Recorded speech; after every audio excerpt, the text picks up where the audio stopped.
The first thing we have is the roll call. Sarita, can you please read off the names of everybody? Certainly. James Marston, Here. Robert Burnham. Here. Nick Kuntz. We know you're here, Nick Kuntz. Nick Kuntz, we'll come back to you. Michael Ressler. Here. To Barbara Silver. Barbara Silver. Suzanne. Here. Thank you, Nick. Suzanne Tejada. Here. Barbara Silver. She's connecting to audio. Megan Harmon. I know that she's here. I see her on screen. Here. Thank you. Barbara Silver. I'm here. Brian Demore. Here. Thank you. We have Rochelle Pegg Here. and Leah Monaco. Here. Thank you. Mr. Chair. Yeah, I'd like to make a quick congratulations to Megan for winning her seat. I think is the last I read. Is that correct, Megan? You're all in? Yes, congratulations. That's correct. Thank you all so much. I really appreciate it. Okay. The next item, number 3, is committee member reports and staff announcements. I got a note here to see if Barbara has a report on downtown parking and Suzanne on the State Street, and any other people who have reports. Well, you know, as far as downtown parking, I would say the big news is the city moving ahead on the scofflaws out there. And Megan, I do appreciate your comment to Josh Molina when he asked you, I think it was Josh who was asking you for a comment. He didn't ask for any comments from the rest of us, but I thought you fielded his request for a response really well. Thank you. Thank you. Okay, this is Suzanne. Can I talk about the update on the State Street Access Committee? Yes, you may. Advisory Committee. Okay. We had our 3rd meeting in October on Monday, October 18th. Right now we're scheduled to meet the 3rd Monday of every month. So our next meeting is coming up next week. No, and on Monday, November 15th. So that's a week and a half. So the last meeting, we were doing a lot of case study research, and we were asked as the members to look at different cities that have, different master plans for downtown areas. So we looked at San Luis Obispo, Santa Monica, 3rd Street Promenade. We looked at Miami, Florida. So there's a bunch of places that we looked at. Everybody kind of talked about what they liked and what they thought about. So it was a lot of discussion about, what other cities have done. And the city of Santa Barbara is going to be in the process of putting together an RFQ for hiring a consultant to develop the master plan, but we're in the early stages of that. And so we also, Tess Harris, who has been hired by the city of Santa Barbara to lead, she's kind of staff that is hired exclusively for the State Street Access Advisory Committee and the downtown plan. So she's organizing some walking tours of State Street for the members and discussion. So we're really in the early discussion phases.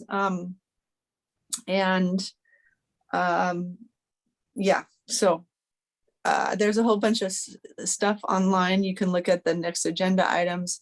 I'd have to pull that up. I don't have that up in front of me, but that's kind of everything in a nutshell. Thank you. Are there any other reports from committee members? I want to take a minute to just say something to Megan. We've had, without mentioning any names, we've had some scofflaws, as Barbara said, and I checked and counted the seats, and many of those places have more seats in their parklet than they had inside. So they've already got more seats than they used to have. and then they're still trying to put stuff on the sidewalk. So that just seems unfair to complain about, I need more seats when they have more than they used to already. And the other thing is, I forgot. Okay, sorry. Any staff reports then? Or staff announcements? Brian, anything there? Or Sarita? This is Brian. I have some announcements or reports I'll make under my ADA coordinator report, which I'm noticing didn't make it into print on this slide, but it is on the agenda. So we could call that 5A or 5B. Somewhere between item 5 and item 6 is when I would do the ADA coordinator report. So I'll have some things to share then. I have it here from the old agenda for item 6, ADA coordinators report. Yes. Okay. All right. Are there any public comments about items that are not on the agenda? This is your chance for the public to say anything in relevance. Mr. Chair, we have 2 attendees. I am not sure if they'd like to speak, if they would raise their hands. If they'd like to speak. And please tell them how to raise their hand if they're using keyboard shortcuts and are visually impaired. If we can go to the slide to raise hands, it'll be on there if they'd like to speak.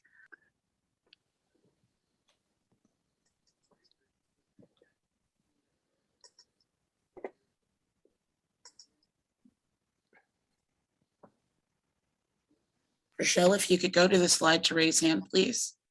Or the public speaking slide, it'll have the instructions. If you're on a phone, you can press star 9 to raise or lower your hand. If you're on a Mac, it's option Y to raise lower hand. If you're on a PC, Alt Y to raise lower hand. Thank you. So are there any public comments? I'd like to make one if that's possible.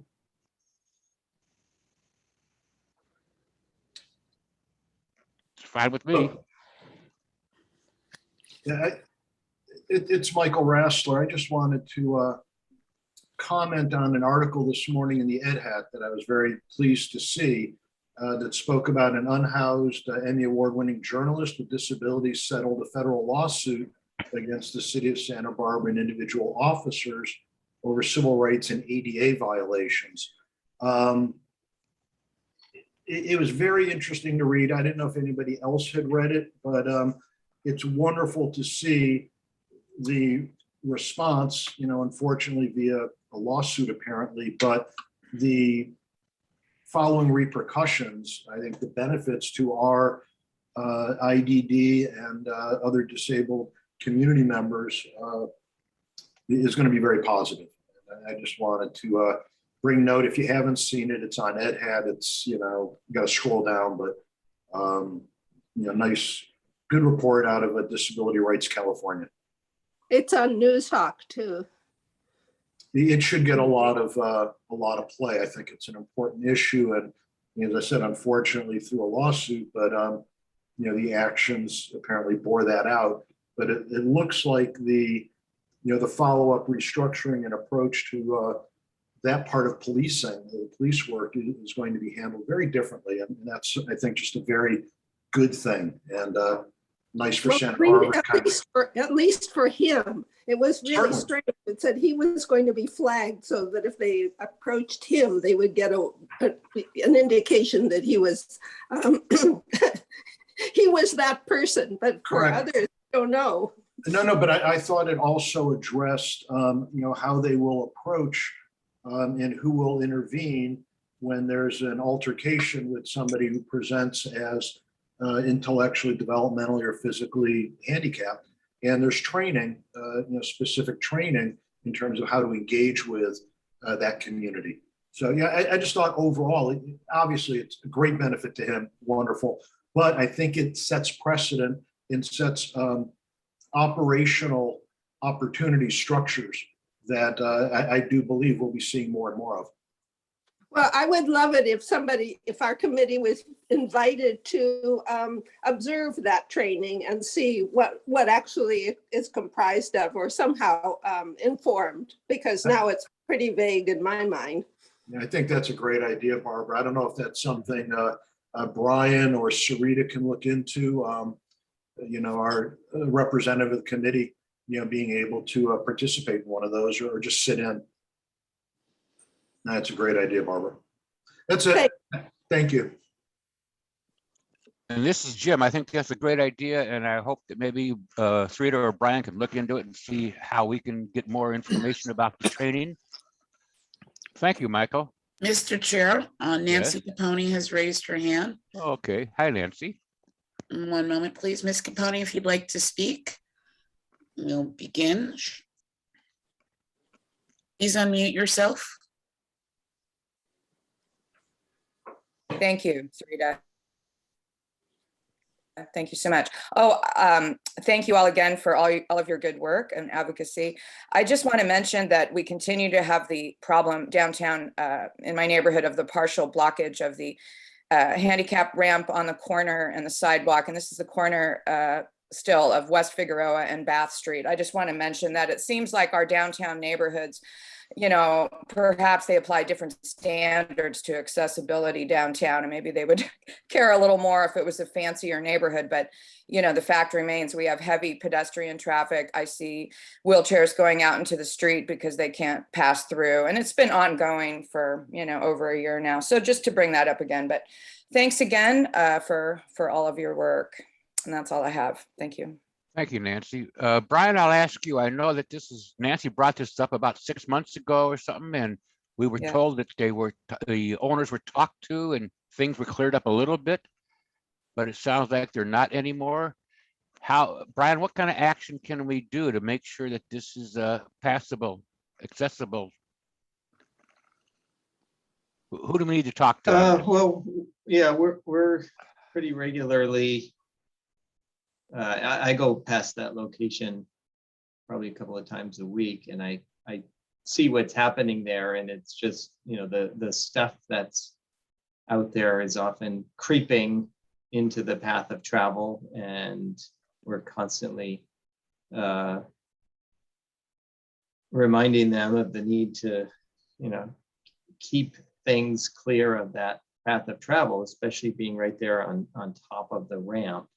There are some other issues involved that are not related to the path of travel thing. And so we're trying to balance that out and make sure the path of travel is kept open without getting involved in, in anything related with the tenant and landlord issues that might be going on as well. Thanks, Brian. Brian, this is Bob. Just a quick question. I don't mean to belabor this too much, but is there a systematic way that we can approach the whole idea of not only clutter on sidewalks? I'm thinking of like Marburg dumpsters left in the middle of the pathway, by the guys that empty them, or even people that roll them out to be emptied. And then all the clutter that's actually in parkways. Is there some kind of systematic way the city could approach to get this cleared, whether it's dealing with the property owners, adjacent to the parkway, or some other? Is there any kind of method or system in place to deal with this? I think there's a couple of different things there. If it's simply trash that has been abandoned, bulk items, city has contracts in place with Marburg, and people who own property or rent have the ability to call for removal of bulk items. I think it might be up to a couple of times a year. At least I know that's what it was in the past. So maybe it's an opportunity to put something out just to remind the community of that service being available, so that they don't have to just abandon stuff, which we do see quite often out there. When we find things that are abandoned, we are able to work with Marburg to try to get that removed. Some of it is covered under our contract with them. Sometimes it may be an extra, but I can talk with our solid waste staff and see if it's a good timeline or if it's good timing to remind the community of that service and to encourage them not to abandon the waste in the public right of Brian, way. I have a suggestion, and that is we all get that yellow flyer with our water and waste bill. And if there could be an item on that yellow newsletter reminding people that it's a safety issue to keep things out of the path of travel. And maybe a number to call to report abandoned things. That's right there in the flyer that we get every month. Thanks. Okay. Yeah. This is Nick Kuntz. Can you hear me? Yes. Yeah. So I just wanted to comment briefly. First to Ms. Capone's concern that there may be a disparity in the way things are handled in terms of accessibility, and I'd like to assure her from my experience that this is consistent across all of the city. It's all on a interrupt or notice system. If it's not reported to the city and to the appropriate staff, it will be overlooked consistently in any neighborhood. Downtown State Street business people, I'm sure, are reporting these things regularly, and that's why they're getting cleaned up regularly. However, in terms of accessibility to staff and to our council liaison, I'd like to suggest that the city is woefully understaffed to keep up with this type of issue. And I noticed, during COVID, adjustments to the budget were made, and the only thing cut from the general fund was accessibility. And we need that funding back, and we need resources to help address issues like this. Thank you. Thank you so much. Mr. Chair, excuse me, sorry. Brian, I want to continue with that, Ms. Capone's corner. It seems to be an ongoing problem. What kind of enforcement matters can be taken to stop people from doing what they're doing there? This is a city code, I imagine, municipal code, but Brian, could you just address why there can't be some kind of enforcement besides just talking to them and saying, please don't do this again? Yeah, there can be, and we can elevate this issue. And I also want to remind everyone, we're in the public comment period right now, so we do need to limit our discussion on things that come up. But I have heard that item remains an issue, and I do not want to ignore it. It doesn't seem like the measures that have been taken so far have been consistently effective. Okay, thank you, Brian. Okay, the next item is approval Mr. of Chair, minutes. excuse me, Mr. Chair, I believe Elizabeth Sorkman may wish to speak. Okay, Ms. Sorgman? Okay, so am I unmuted? Can you hear Yes. me? Yes. Okay, so my name is Elizabeth Sorgman, and I just wanted to ask Brian, I know I sent you the contact information for some of the ADA coordinators for like the city of Fresno, and I know that they have a monthly meeting. Is there, I guess, the ability to maybe find out from them what kinds of enforcement measures they use and how successful they've been, and perhaps we have similar experiences, but maybe they have some solutions that we've not tried or we're not aware of?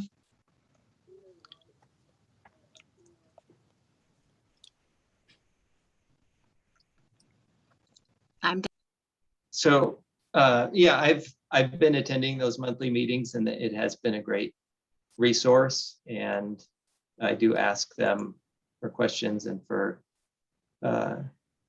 help with different things. So that's been good. Thank you for the lead on that. Are there any other public comments? Okay, we'll close the public comments and go to number 5, approval of minutes. Does anyone have any suggestions or changes to the minutes that were sent out?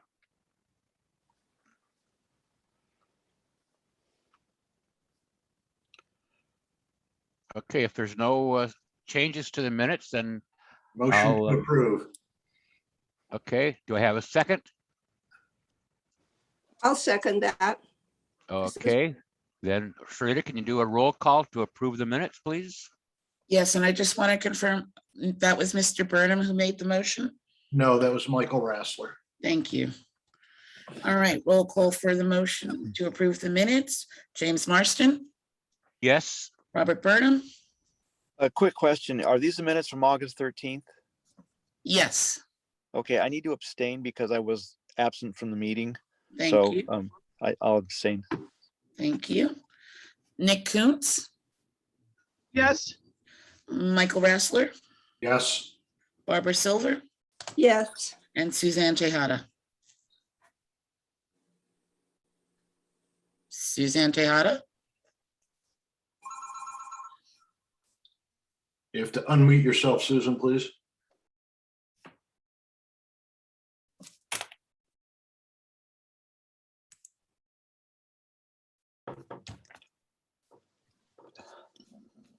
Suzanne? Well, I'm going to put her down as a no vote. So that's 4-0. I'm Suzanne? sorry, I was on another call. I can't vote to that. I have to abstain. Sorry. Okay, thank you.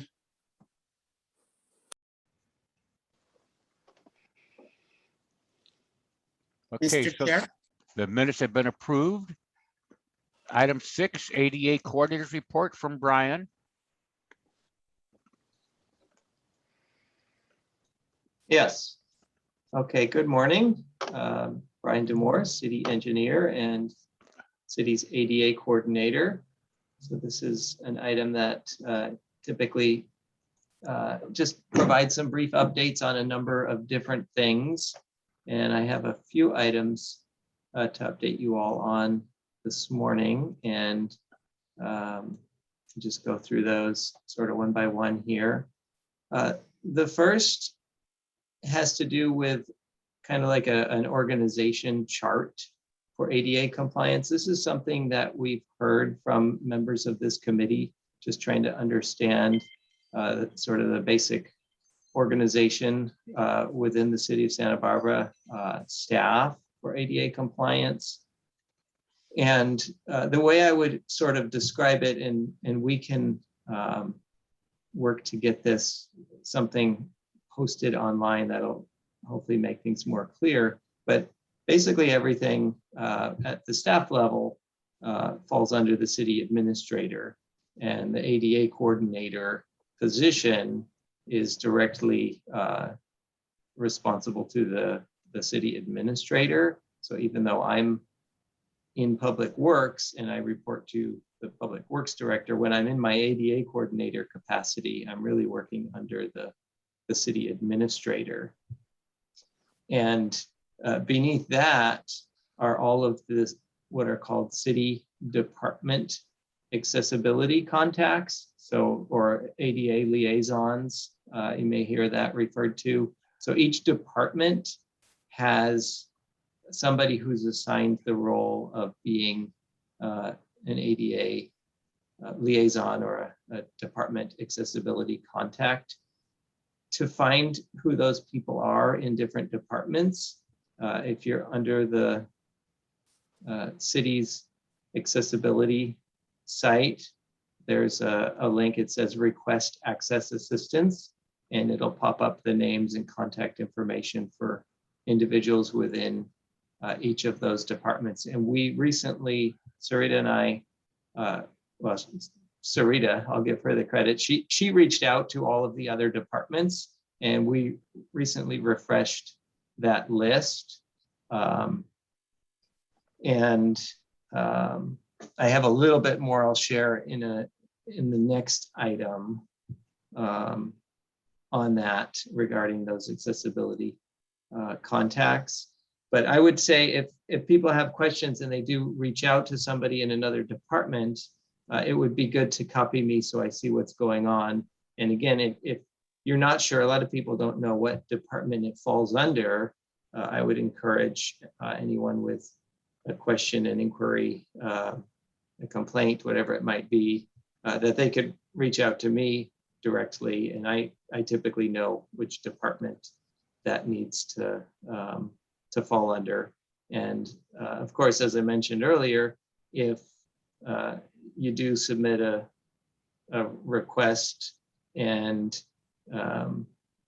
things are not being responded to in a timely manner or in an unsatisfactory manner, you can let me know.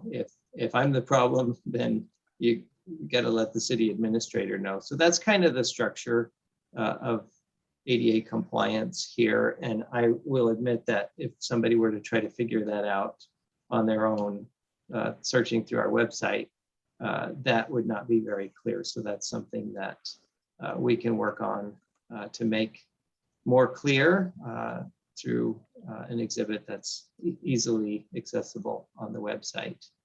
Thank you, Brian, because this was my request and it's something I've been struggling with as long as I've been on the committee. So thank you for that. And I have a suggestion, and that is that when there's a link to this list, because there should be a link to it, that it's dated so we know how likely these contacts are to be out of date. So that's another problem I have with the city's website. It's just, you don't know where you are in time and space using it. So thank you. Yes, you're welcome. So another item, and it's somewhat related to this, is the business license fee for accessibility. This is something that I mentioned to the committee the last time, how through this SB 1186, we learned that there's a small portion of every business license fee that gets held off to the side and is available for accessibility related items. And the legislation, I believe it specifically mentions CASP type services as an allowable use of these funds. So I have, since the last meeting, executed an on-call contract with M6 Consulting, and they're providing a CASP to us. And I'll have more to share about what they will be doing for us when we get to, I believe it's item number 10 later this morning. But that's using the using the business license fee. Another thing that I would like to do with those funds, and I guess before I jump into that, I wanted to let you know that it looks like there's roughly $200,000 in that account. That was prior to the on-call contract, which was a $35,000 contract. So we still have, that would be about $165,000 in that account that we can use. And it looks like about $50,000 comes in annually for that. So another thing I would like to do with that, and I wanted to share with this committee, and the need became more apparent when we started reaching out to the other departments and confirming who their accessibility contacts were. You know, they had some questions about what that role consists of, and it just felt like an opportunity is really there to do some training for the people that are in that role. I can always use refreshers as the ADA coordinator, but yeah, the idea to bring somebody in, and I would most likely reach out to that ADA coordinator network to see who they might recommend to come in and do an internal training for the staff that have been assigned to those ADA liaison roles. I don't think that's going to be a huge dollar value item, but I do believe that we'll get great value out of that. So that's another thing that I'm looking at with those funds. And yeah, if the committee has any ideas or suggestions for ways we can put those funds to use, I'd be happy to entertain that. I have some other items on here, but maybe it's good to take a quick pause before I just keep going through my list. And I see a hand is trying to be raised from the public, but I'll take a pause here, see if the committee has any. Brian, this is Bob. A couple questions. Yes. It was nice to hear from Elizabeth in the public comment, because it reminded me to ask you how you're doing with your CASP certification. Mhm. I was wondering how that was going. Yeah, right. I need to get scheduled to take the exam again, and it's been a busy stretch, so I haven't scheduled that, and I do still intend to do that. And thanks for the reminder. Good. And they'll also, have you had a chance to either contact and or network with other ADA? I don't even know how many other cities even have ADA coordinators. It seems like you've kind of maybe blazed a new trail in some senses, but have you had a chance to contact and network with other ADA coordinators from other cities? Yes, I have. City of Pasadena, Ali Everett, their ADA coordinator, has been a great resource. She's provided me some other contacts who would be useful to reach out to. And there's still some names of people out there that I haven't followed up on and made those additional connections, but the network and my contacts continue to grow as a result of that. So that's been extremely helpful, because there aren't a lot of people who do this kind of thing. It's a pretty unique role, and it's helpful to hear from others who are doing it. Thank you. And Brian, you did say you have a monthly meeting with that group, right? The ADA Yes. coordinators? Okay, thank you. Mhm. Is that a meeting that any of us can be observers for? I don't know the answer to that. It seems like all of the people that are on are working for a public agency, but I don't know that that's 100%.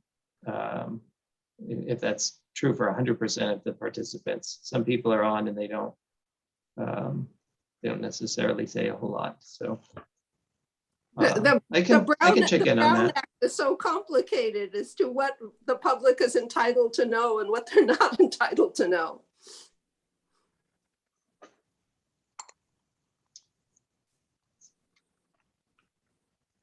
Okay. Was there anything else on that? I have a couple of other items under ADA coordinator report. I think you can go ahead. I see a hand Okay. raised, but I don't know if we have a question. I would be fine with having that question come now as opposed to after I go through all of my little items. Ms. Sorgman, could you please unmute? Thank you. Brian, I wanted to ask you the role of the ADA contacts within the departments. What kind of training, have they had any training, and do they know what they're supposed to do? Is it more employee-based? So that if there's employees that have issues with accessible challenges, that they fulfill that? Or are they for the public to contact? In my 17 years at the city, I don't remember knowing that there wasn't a contact. Right, so this person would be the lead for that department for, it could be externally facing items, or it could be internally if there's an issue with an employee who needs special accommodation for their workstation. You know, that's kind of an internal thing, but then there's a lot of external, program accessibility, that type of thing. And my vision is to get these people trained up on the basics of ADA and to be able to be most effective in responding to those things when they come up, because there hasn't been any formal training in that area for these contacts, and I want them to be able to be most effective, and the training would help with that. Well, I guess we will keep on this issue until it happens. Thank you, Brian. Mhm. Thank you. Okay, another item which I typically provide updates for you all has to do with parking enforcement and getting some numbers from PD on number of tickets issued and the amount of those. The last update I provided was in March, and unfortunately I only reached out earlier this week to PD for an update. I was hoping to get those numbers in time for this meeting, and I guess they have to reach out to their vendor to get the numbers, and they were unable to get those to me in time for this meeting. But that's something that I can send out, or Sarita could send out via an email, just so you kind of see the activity. And it'll show not just this year, but the history from prior years. So that's just a quick update on that. In the past, we brought staff from PD in to do that update, and that doesn't seem like something we need to do necessarily. We'll just get those numbers to you. We also, very much related to this, though, we had discussion the last time about the fee or the fine for these violations, which is currently set in the city of Santa Barbara at $353. And there was a request to look into what it would take to increase that fee. And on the one hand, it's very simple, it looks like. Annually, the city adjusts all of its fees and fines. And we could update that annual form that goes out to change that number. In looking at the California Vehicle Code, there are some boundaries that you have to work within. They show for first offense a range from $250 to $500, and a second offense is from $500 to $750. And then for 3 or more offenses, it's $750 to $1,000. And I didn't see where we spelled out kind of those tiers based on number of offenses. But ours is set at $353. I haven't been able to figure out what neighboring agencies are charging. I did find a document online which showed the county was at $250, but then they had this other category, which I need to do more research on, called additional penalties. And that was another $859. So that pushes that up to over $1,000. I don't know how much discretion there is to come up with those additional penalties. So I need to look into that a little bit more, but I was advised to make sure that we don't get too far, not necessarily out of line, but it's important to look at where the other agencies are at. You know, county would be an important one, but we could look at Goleta, Carpinteria, just see what other cities are charging, not necessarily charging, but what the penalty is. And there is a fairly straightforward process to increasing that. But I do want to find out more about what these additional penalties consist of and how much discretion we have over Brian, that. this is Dick Coons. Can I ask a quick question on this? Yes, you may. So you're suggesting that it was suggested to you that that it's important to keep in context what neighboring or related authorities are using, and I'd like to understand that better. I mean, it seems like we have a state maximum, and what is the issue with the city, the municipality, taking a firm stance and saying that we are going to enforce to the maximum extent of the state law? Yeah, that is a really good question. I don't have a great answer for you right now on that. And I do see with these state parameters that are provided, I think that's going to make it so that we won't be so far off of the scale of what, if the county is charging $250 and we charge $500, to me, that's not dramatically different with those boundaries that the state is giving us. So I don't think that that's going to be a major issue. Can I ask who you said you were cautioned to be mindful of related or neighboring policies? Can I ask who cautioned you? Is it legal counsel? Yeah, I was just contacting our city attorney's office on that, and I think it was just a kind of part of the due diligence. It would be good just to look and see where the other agencies are at and make sure, we're not, if we're way below them, that's a problem. If we're way above them, I don't think that's really a problem because of the state guidelines or boundaries that they've set. This is Jim. I agree with Nick. I don't think we have to worry about neighboring counties or cities. I think we should just do whatever we think is best. And Brian, you mentioned two things here. You said the police department had to deal with their vendor. I'm not sure. Hello? Am I still on?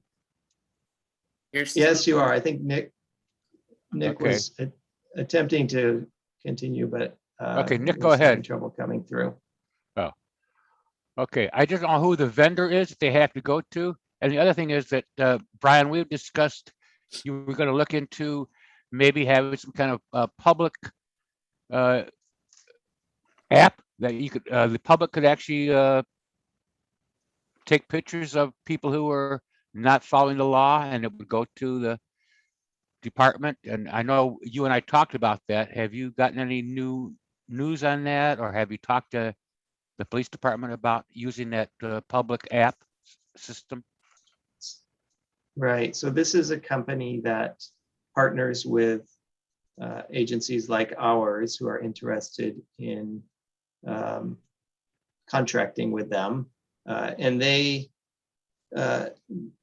have software, and they also have experts who can do training to get members of the public essentially deputized and trained to go out and witness violations, and they can document it, which would then it transfers over to PD, and there's a review process, and a fine can take place that way. I had a pretty good conversation with the company that does this, and what I haven't done, what would be the next step would be to discuss with our police department and see what their interest would be in this type of a partnership.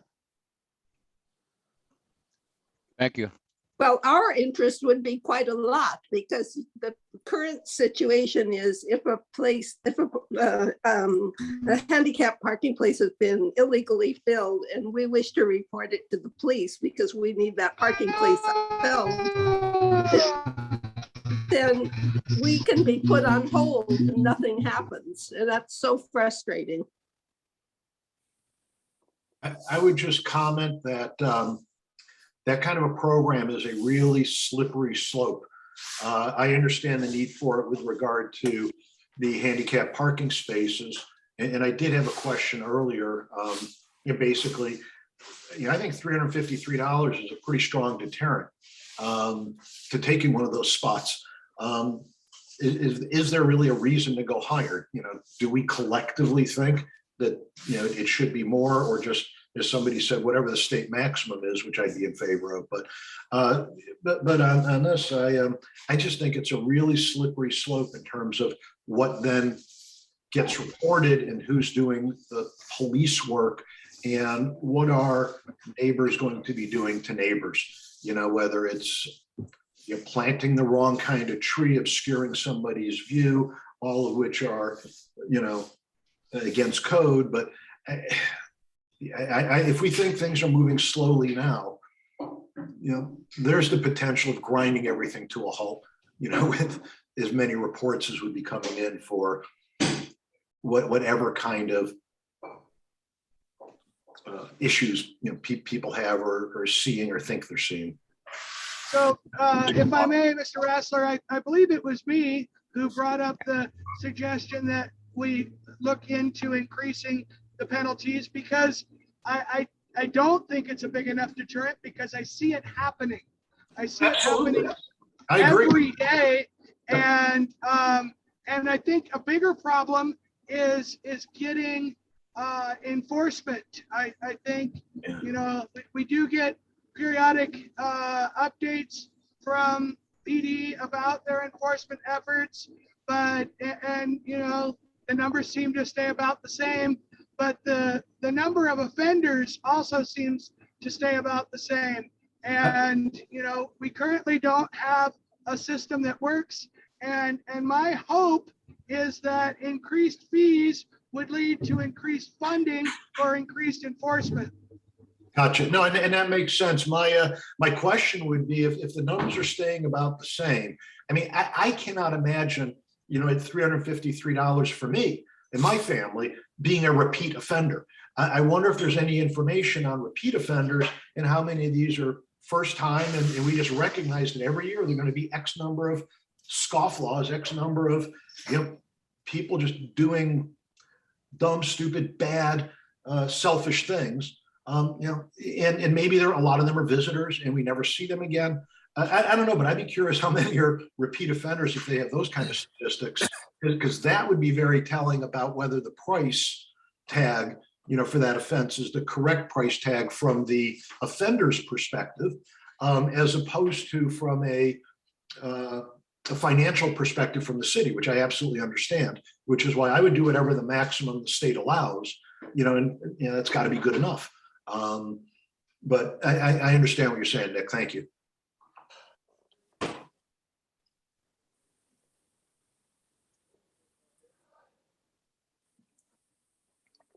Okay. Brian, and Brian, maybe you could look into, when you talk to PD, see if they have any information about repeat offenders. That would be interesting to find out. Yes, it definitely would be. So I'll follow up with them when they provide me the raw count. That was all that I had under my ADA coordinator report. There'll be more under item number 10, where you'll hear from me later. So that's it. And I guess if there's any public comment on any of that. Otherwise, we move to the next item. Do you not see any hands raised? Okay, item number 7 is subcommittee reports. This is where the Access Advisory Committee will hear updates from our different ad hoc committees. The first one listed is a Sidewalk Ad Hoc Committee, and I have a few thoughts on that. if you can imagine being blind in this town and trying to walk around because you don't drive, and there's blockage on sidewalks, there's construction on streets that you can't cross. So I've gotten 3 notifications in the last 2 weeks from 3 blind people who asked if we can get some kind of information on where these blockages are occurring. So I talked to Jim Dewey. He's part of our Sidewalk Ad Hoc Committee, and he's the Streets Operations and Infrastructure Manager. I got those requests for construction and paving barriers, and Jim Dewey and Brian, I talked to Brian, and also he's going to talk to the Public Works staff to see if there's any way to get some kind of an email blast or a website notification of where new constructions are. If you have vision, you can see these on the news channels, like they had a big thing about how they're repaving Carrillo Street between Chapala and the freeway. But if you're blind, you don't know that, and you're walking down the street and all of a sudden you can't cross and you don't know which way to go. Do you turn left or right? Where's the next place you can cross? So anyway, Jim and Brian are supposedly looking into this, and hopefully we can get some kind of notification that gets out to those people who need that. The fire department already gets information from the city about what's being closed. So I hope that we can find that information soon. The other Jim, one has to, yeah, go ahead, This is Bob. Bob, I'd like to add to that. One of the problems with these construction sites is inadequate barriers around a hole or a change in surface in the sidewalk or the street. Often there's just cones with tape. Mhm. And if you have a white cane that goes right under the tape, I've actually fallen into some pits because I was walking fairly fast, and my chest or whatever upper part of my body runs up against the tape, and then I just pitch forward into the ditch. It's very inadequate. There's got to be better construction barriers. I don't know if Brian or you or Jim can work with the city, with these contractors and subcontractors, so that you've got to create better barriers around your construction. It's been an ongoing issue. Yes, we've talked to that with Brian before, and he did some things. I know in San Francisco, they have to have a 2x4 at the bottom so your cane hits it, and also a chest high 2x4 around all the openings. We don't have that here, and I agree with Bob that sometimes it's just I've seen actually one orange cone put in the hole, and that's all you. Yeah. It's all Yeah. the information you get. It's in the hole, so you're already falling before you see the orange cone or feel it. But we need to have more structure on what's allowed. This is for private contractors, but also the city has been negligent on this. So Brian, can you try to deal with this again in the future and see if there's some way to make this in the construction contracts or diagrams or whatever, and make sure that people know they must protect people with low vision? Mhm. What I'm thinking about is, may not be the greatest analogy, but it's a similar thing. When we did the outdoor business stuff, when that was first launched, right? We said, you must follow the ADA. And not everything followed the ADA. It's kind of like our construction specifications say, you've got to follow MUTCD. We mention all the federal, state laws that they have to require, but they don't know that means they need to have something better than a cone and some tape.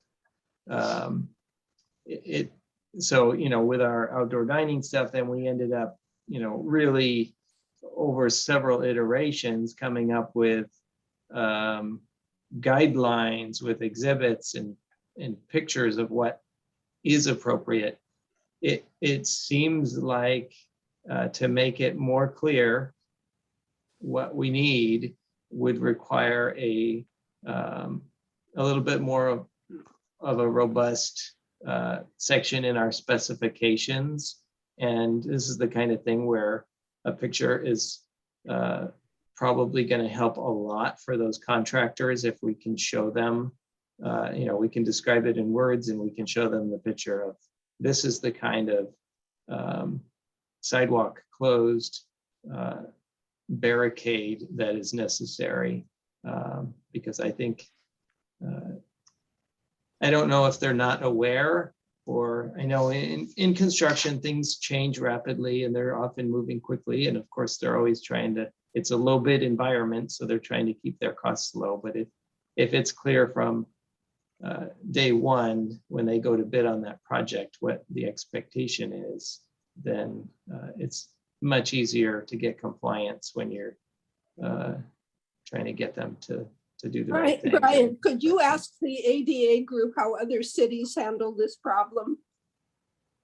Yeah, that would actually be a great topic for one of those meetings. And I would be happy to reach out to them and help to facilitate that conversation. Thank you. And Brian, may I suggest that you actually check San Francisco's? I haven't looked lately, but I think they got some pretty good diagrams and rules. So it'd be nice if you could see what they're doing, because they have a lot of blind people there who are very happy with how the city works.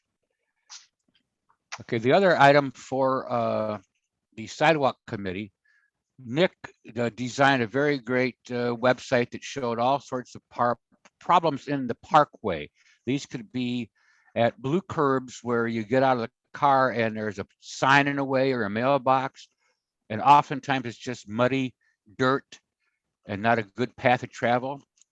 So a year ago or so, Jim Dewey started fixing some of these parkways, but with all the problems going on lately, he hasn't been able to get to it.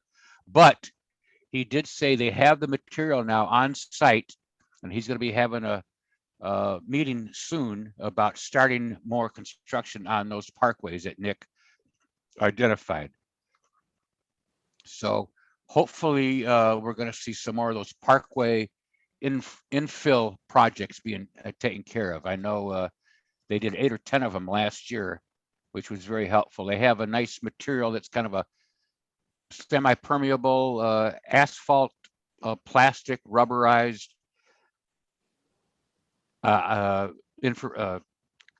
material that you put down, and it's like a nice pavement, but it's permeable and it's easy to run your wheelchair over that. So that's the update from the Sidewalk Ad Hoc Committee, and thanks to Nick for getting that going.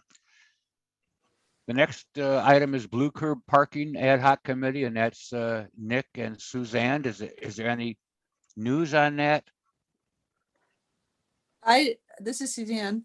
I have not had any, I do not have any news to report. Okay.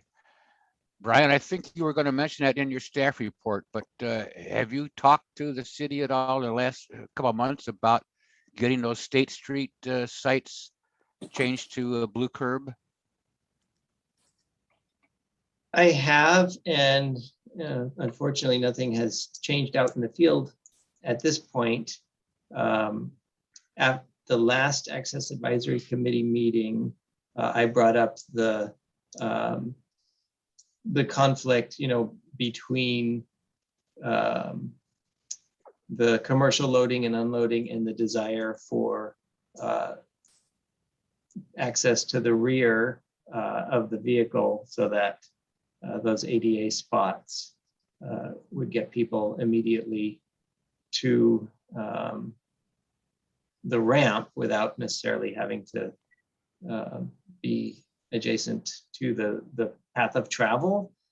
So this committee made a motion on that, and it was clear that the desire was for any new spots to have them be at the location, as you pull through the intersection, which is the same locations that the loading and unloading zones want to be.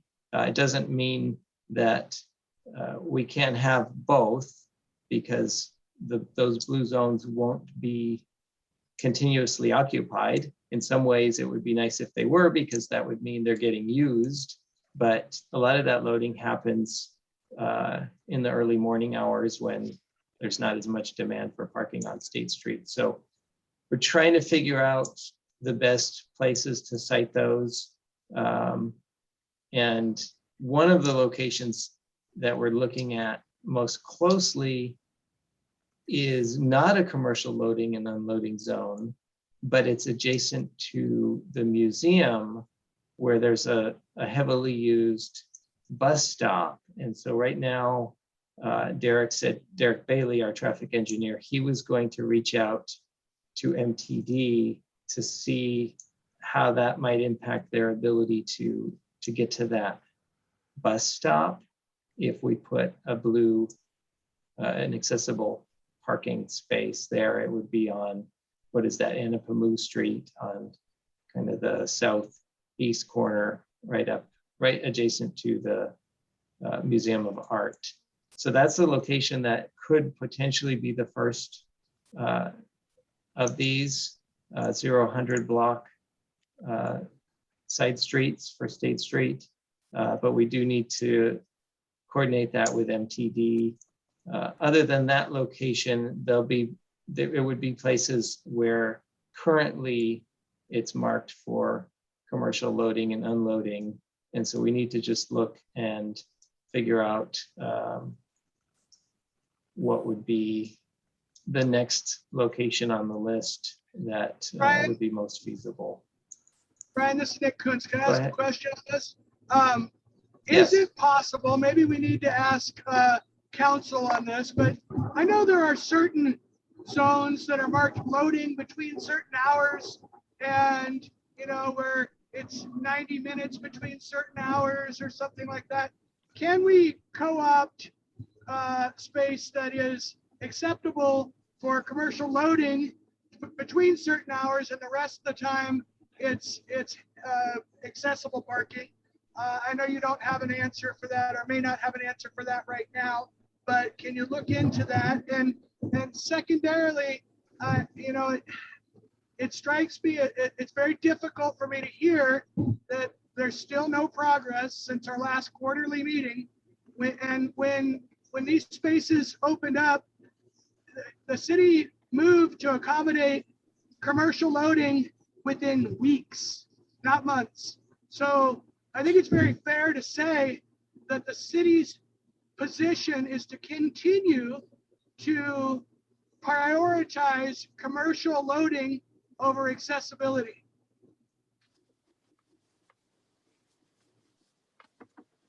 And this is Jim. I'll agree. I was just going to say, I'll speak for Nick on this, but he's been fighting for this for at least 4 years, and there just doesn't seem to be any action. And I personally don't think we have to always have the perfect spot, which is the rear loading, because many people who use a handicap spot don't need that at all. So I would feel, and I hope Nick agrees, that it would just be good just to have some darn blue curbs put in, whether it's going to be at the front of the intersection or the back. But we need to have some action here, Brian. I don't know what's going on, but it's sad to just hear, oh, we've talked about it and we're working on it. We need some blue curbs out there. So please see if you can just get something in there. Yep. No, I hear you, and this is something that's been on my list, and I need to keep on it to keep it moving. And I think if we could do something like for every rear loading location, we can put in one that's not, then I think we can get to deploying twice as many, locations. And if that would be something fair or reasonable, according to the committee, that would help get more locations in sooner than later. I really like the suggestion on trying to be more flexible with the use, because that loading, it's more of a morning thing, and the demand for parking is more of a rest of the day thing. So I will definitely look into that, because that's the logical solution. Sometimes, unfortunately, logic doesn't prevail in situations like this, but I like this suggestion because that makes sense. and I'll look into that. But short of that, I definitely want to get a couple of spaces in, ideally before we hit the holiday season. That'd be wonderful to have an actual deadline. Even these shared spaces seem great. And I'm going to ask Michael if he has anything to say, because we had a private conversation a while back about blue curb parking and the problem with his group. Michael, do you have anything to add on the downtown blue curbs? No, I think that suggestion of utilizing space on the off hours that it's not for loading is a fantastic one. We have been taking more trips, since things have started to open up a little bit. Not all of the day programs are back, but at least, whether it's going to the beach or downtown or shopping or a museum, I have not heard any complaints that our drivers or our residents have been having problems in the last 3 or 4 months. But I love that idea. And it's one of the things, certainly in the nonprofit world, we try to focus on, where are those opportunities to utilize in multiple ways the same resource. We had repurposed, we had a transportation as an arm, and it was for the day school, which is wonderful. Got the kids in the morning, dropped them off in the afternoon.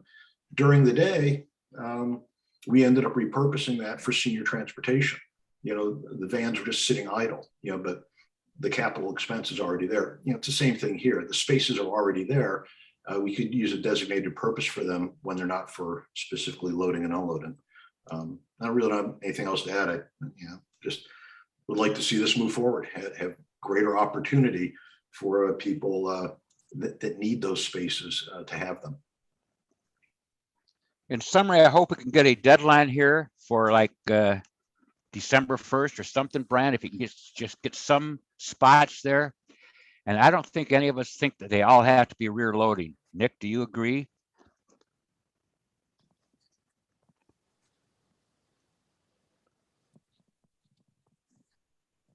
Nick, are you there? Sorry, it takes me a minute to get to the mute. Okay. No, I don't believe I've ever said that they all have to be. I said that it was in an ideal situation, that would be our preference. I would rather have, blue curbs than an unideal blue curb than none. But Yes. It's frustrating to me to hear that, commercial vehicles are taking priority on those premium spots. They're the only, competition for the space, and there's, nobody thinks twice that it's an able-bodied delivery person needs better accessibility than someone who's mobility challenged. And I'll agree with Brian that when I walk through town, which is not in the early mornings, most of those spaces are empty. So I think a shared space would really help out.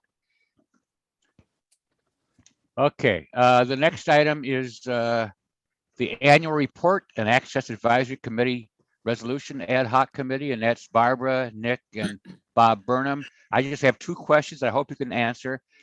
What date was the resolution actually accepted? Is it really enforced now?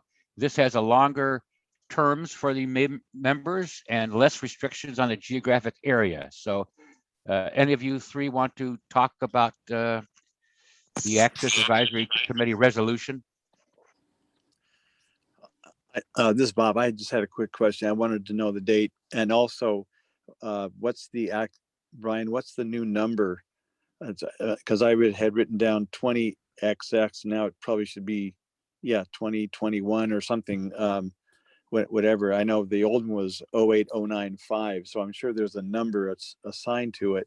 And I wanted to thank Nick and Barbara for, I don't know that I've ever worked on a project where we went through so many drafts to come up with a final document that was agreeable and presentable to all of us to submit to staff and city council. So thank you both for all your help and for the whole committee for supporting us in doing this. So yeah, that's my question. What was the date it was accepted and what's the number of the resolution now?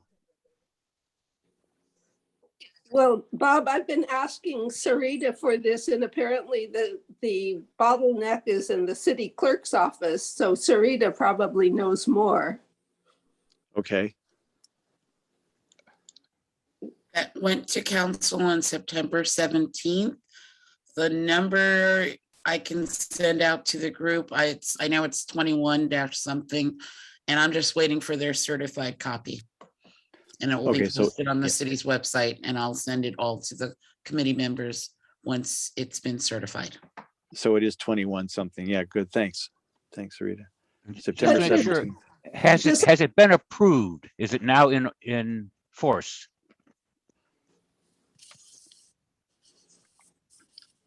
Yes. Well, yeah, right. And it seems to me it was enforced to begin as soon as council voted on it. It was just being able to get that resolution number out of the city clerk's office. And why that should be taking so long is really mystifying.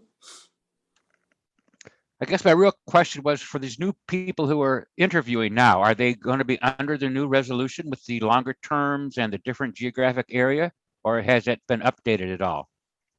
That's where I'm confused. Jim, I would think if it's been adopted by city council and we have to confirm that, then moving forward, yes, I would say that any new members, any new persons applying to the committee are under the guidelines of the newly adopted resolution, I would think.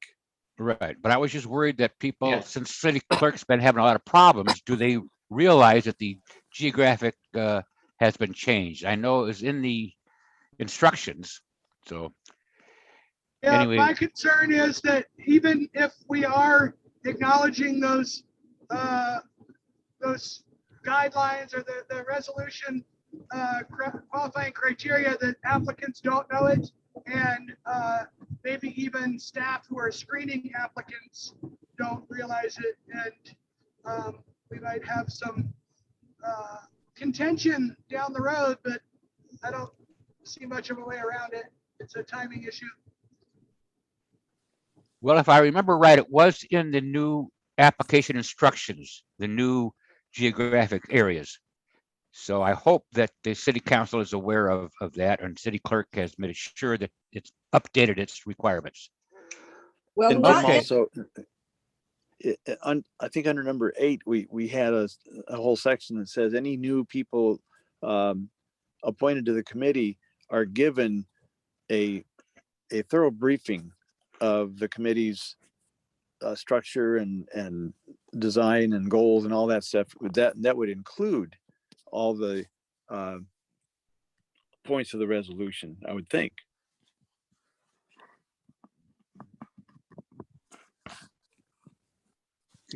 Anything else on that? The other part of that was the annual report. Brian, looking ahead, do you have a time frame when you want to give the next report? Would that be mid-year of next year, or when should we start working on the annual report? Yeah, that's normally in the July timeframe. So Okay. I would think. All right. Well, That'd be the Jim, same. you need to disband our ad hoc committee because we're done. And a new one Right. would be appointed for going forward. If you Right. felt like you needed one. Yeah. Okay. Good thought, Barbara. We could still have an ad hoc for the annual report to help Brian with that, but we don't need anything on the resolution. Okay. Nick, Bob, and I, Bob thanked us. I thank everybody. It was, and I thank Brian too. And I'm glad that we were able to bring something to conclusion. Yes. Yes. Okay, the next item is the website application replacement project. The only news is that there was a survey about a month ago to try to get users to figure out how the new design was going to work. It had nothing to do with accessibility. And we're still on track with Scott Nelson to review the new site and give accessibility feedbacks before there's a final improvement, but it hasn't gotten to that stage yet. So that's all the news I have on that. Jim, this is Bob. I thought it was a very good survey. In fact, I couldn't quite access it on my PC. So Scott accommodated me by doing it with me over the phone. Okay. And I thought it was very well constructed in terms of, if you go to the website, how would you find this? Where would you look? And I thought it was very ingeniously laid out. So I was impressed. Okay. Can you tell us real quickly, Bob, what you couldn't access on that? Well, it's very complicated, even on my mobile device, to go through the links and then to try to enter in information. It's just very labor intensive. And if I misspell a word or something, then I have to go back and try to delete what I misspelled and dictate or type in a new word. So it was a lot faster. And Scott was very accommodating because it only took us about 10 minutes over the phone as he read through the different tabs and the choices. But it's just a survey like that. Well, if it was accessible on the PC, I guess I could have typed in information a lot faster. But because I couldn't do it on my PC because my technology is too old. Even on my voiceover with a mobile device, it's very, very tedious to try to go through that and stay with it and complete all the information. Okay, thanks. The last item is Outdoor Dining and Parklet Ad Hoc Committee, and it's Suzanne, Nick, and myself. We're going to have a discussion from Brian later on. So does anyone of those people have any things to mention? We've still had a lot of problems with no accessible tables and bad ramps. And of course, the sidewalk dining is still blocking some places. But any comments on outdoor dining and parklets?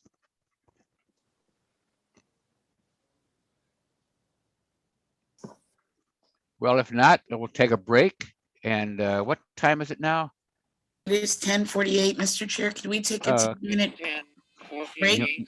You want a 10-minute? How about a 12-minute? Come back at 11? 11 o'clock it is. Thank you so much. Okay, thank you, everybody. Okay, we're going to reconvene the meeting. And Sarita said we have a couple public comments, hands raised. Yes, if those who aren't speaking, please mute. I'm going to allow Skylar Skovich to speak at this moment, and then followed by Elizabeth Sorgman. If Rochelle could start the public speaking slide, that would be appreciated. Thank you. Skylar, if you could please. Can you hear me? Yes. Great. Yeah, so I was trying to comment on the report about sidewalks. This is an okay time to do it. Yeah, so I totally agree with Jim and Bob that there needs to be a website and a listserv to catalog in written detail the specific days and areas that there would be street closures. So sometimes it might be, from a corner of, say on Carrillo Street from this corner to this corner. Sometimes it might be a particular address. Like right after I moved to the city of Santa Barbara in April, so I live on the Mesa, and there was a house on Shoreline Drive on the way to Shoreline Park, which had construction for a week or so. And so that would have been good to know about the sidewalk being blocked just by that address, as an example. And I also agree with Bob about barriers. And I think it would also be good to keep evaluating more permanent barriers to sidewalks that need to be removed. So for example, on Meigs Road, going towards Shoreline Park, there's a tree that blocks most of the sidewalk. And so I know that there's a street tree advisory committee that's separate from this, but I wanted to get that on your radar for further discussion eventually.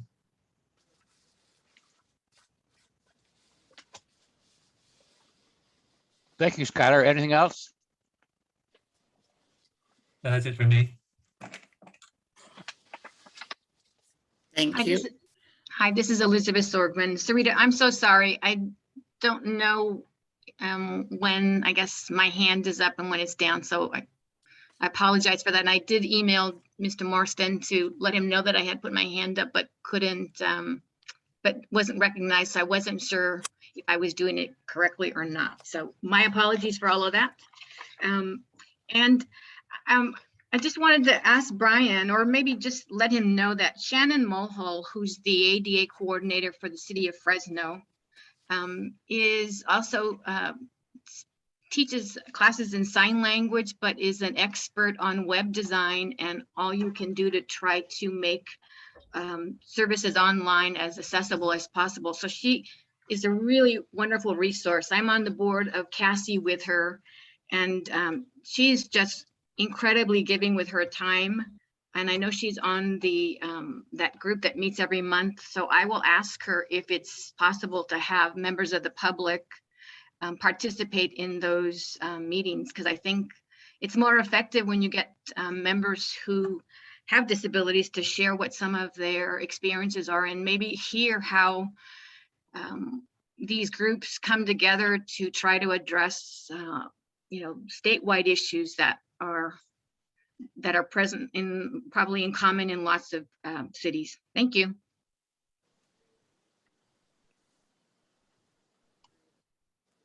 Okay, we're back. The next item is item 9 is Parks and Recreation Capital Improvement Projects update. And we have 2 presentations I have listed here. The first one is Justin Van Mueller. Is he ready? I am, Mr. Chair. Okay, thank you, Justin. Good morning. My name is Justin Van Mullen. I am the Parks and Recreation Project Supervisor, and I'm here to give you a presentation on Dwight Murphy Field renovation. Next slide, please. So we're looking at an aerial view or a drone view of Dwight Murphy Field at the corner of Pola Lamar and approximately Calle Puerto Vallarta, and looking to the east. We have a grass field. It's the largest in the city. It's competition size for high school and college. However, it needs to be closed 4 times a year for the grass to be as green as it is in this photograph.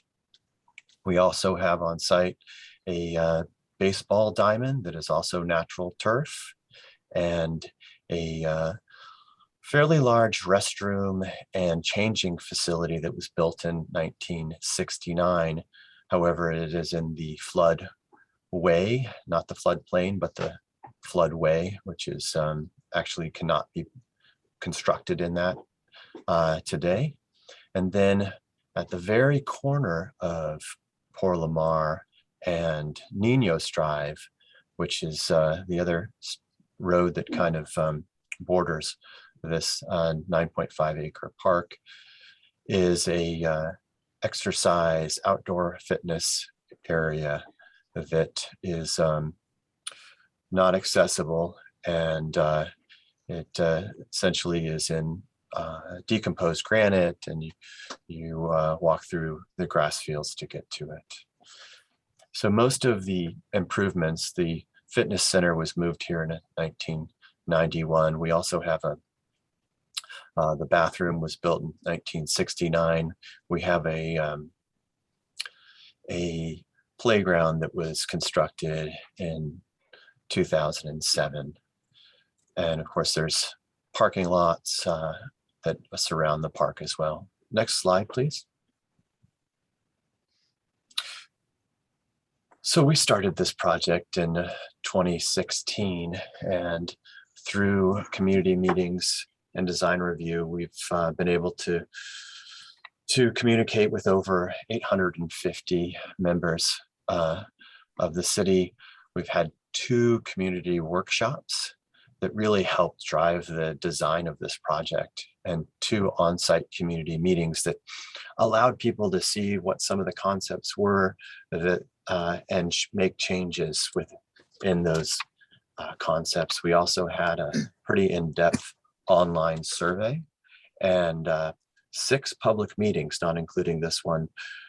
Went to the Architecture Board of Review 3 times, the Parks and Recreation Commission, the Neighborhood Advisory Committee. We went to City Council with our master plan to make sure we are going in the right direction. And of course, we've gone to Planning Commission. So right now in the process, we have Planning Commission approval for our coastal development permit. And we are working on going into construction drawings and design development and construction drawings. So we wouldn't expect to break ground until middle to late 2023. Next slide, please. So through our surveys and our on-site design charrettes, we really gathered this information to find out what the community wanted. And they spoke very clearly about having better connectivity, so better accessibility within this park, and to maintain outdoor gathering spaces. One of the large requests was a synthetic soccer field, which the city of Santa Barbara Parks and Recreation Department does not currently have. As I mentioned earlier, our fields have to be closed 4 times a year to allow the grass to regrow, and because they're used just so much, and that really dampers the amount of playtime that we have within our fields. And a synthetic field would not have to be closed unless we have just some minor cleaning. And then again, with safety lighting and field lighting would allow us to continue to play on these fields. The nice thing about synthetic fields too is it's a little bit more accessible than the turf fields that we have out there today. And then an accessible playground, a universally accessible playground. We don't have one within the city, and this just is an excellent location right next to the zoo that so many people come from miles around to visit. And then again, to just maximize this recreation opportunity that we have so few of these large acres for field use, and so to be able to just use every part of it was really important to the community. Next slide, please. So we have on the left, we have the existing aerial, and on the right, we have a proposed site plan, approximately about the same size.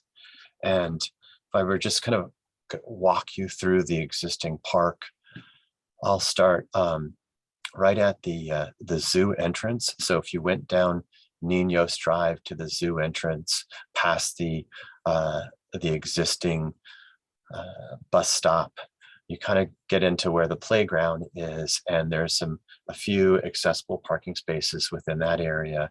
So our number 1 is our existing parking lot, and kind of continue to walk towards the freeway. We have the existing restroom number 4 on that. And there's multiple buildings there that are all kind of connected. And as I said, designed in the 1960s, we really don't use parks like that any longer, with shower and locker facilities and bleachers. They're used quite differently today. And then if we continue to parallel the freeway to get to our other parking lot, so none of these areas have sidewalks that connect them. They're just roads, and you get to that other parking lot that doesn't have any accessible parking spaces in it. And it's existing kind of right at the corner of what I call Park Road that parallels the Highway 101 and intersects Por Lamar and Calle Puerto Vallarta. So if you were coming from Milpas, you would take Calle Puerto Vallarta past Tri-County Produce to get to this. And this is a shortcut people take with their vehicles. So you'll see cars zooming through there at about 40 miles an hour sometimes, and taking that corner past the zoo. So kind of continuing on our walk around the park, when you get to Port Lamar, you can see there's not a lot of crosswalks that are existing. There's no sidewalk. There really isn't even a curb. It's just a soft shoulder that cars pull off and park. There, as you continue to walk more towards the ocean, towards that corner on Port Lamar to Ninos Drive, still no sidewalks. And then you get this difference between the street and the playing field of about 8 feet at the very corner. So it's a pretty significant change in elevation. So kind of going to our proposed, this just really to the right, this just really shows that the park has a lot of the same features. We have parking and we have a restroom that's been relocated outside of the floodway. We still have a baseball diamond with natural grass. We have now a soccer field #2 that is going to be this synthetic turf. And by removing that restroom, and I'll show you this in a bigger slide coming up, we really have been able to get more accessible parking and better circulation for automobiles and pedestrians. And then we still have a #5 is where our playground is. That's of course much larger than the playground that is existing. Next slide, please.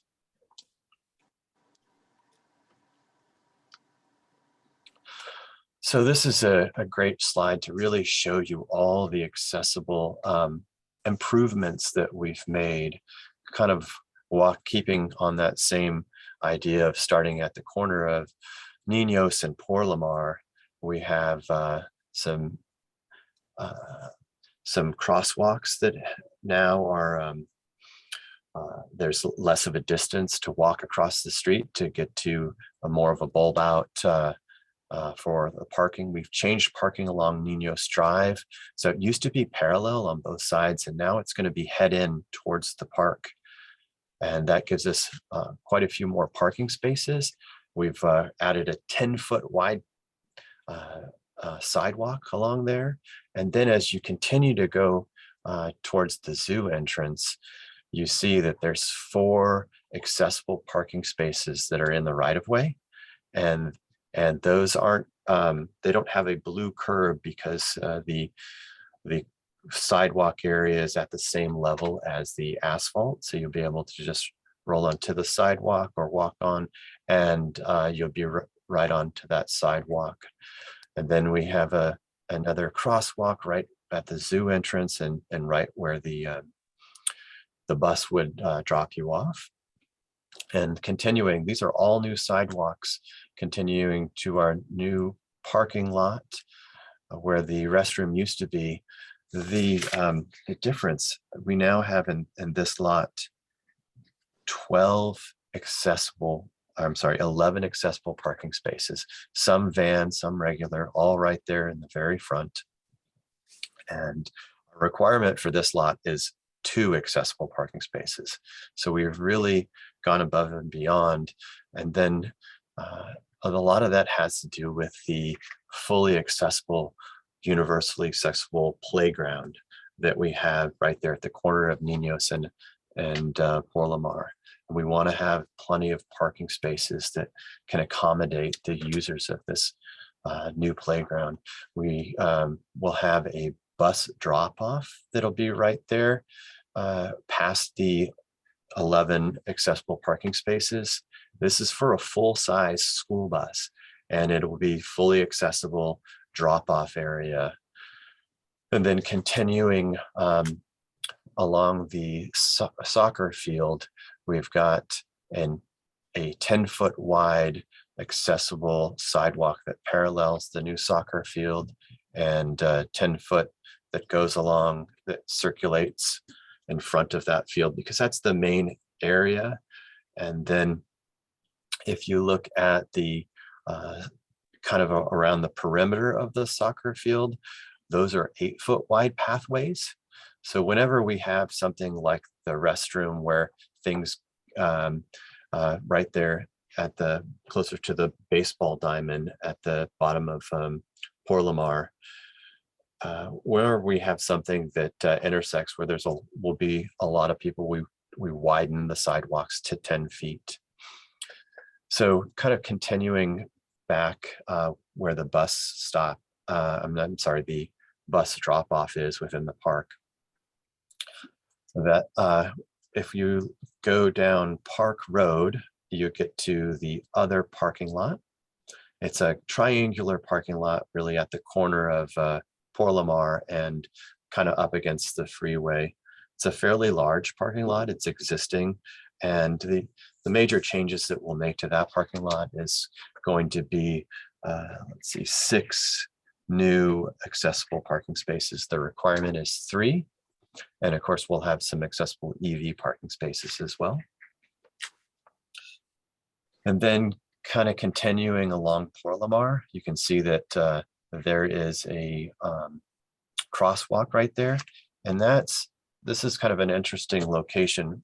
What we're doing is you'll cross and go into the park, and the sidewalk that parallels Port Lamar, that is also parallels the soccer field, that starts to drop as you go towards the ocean on Port Lamar.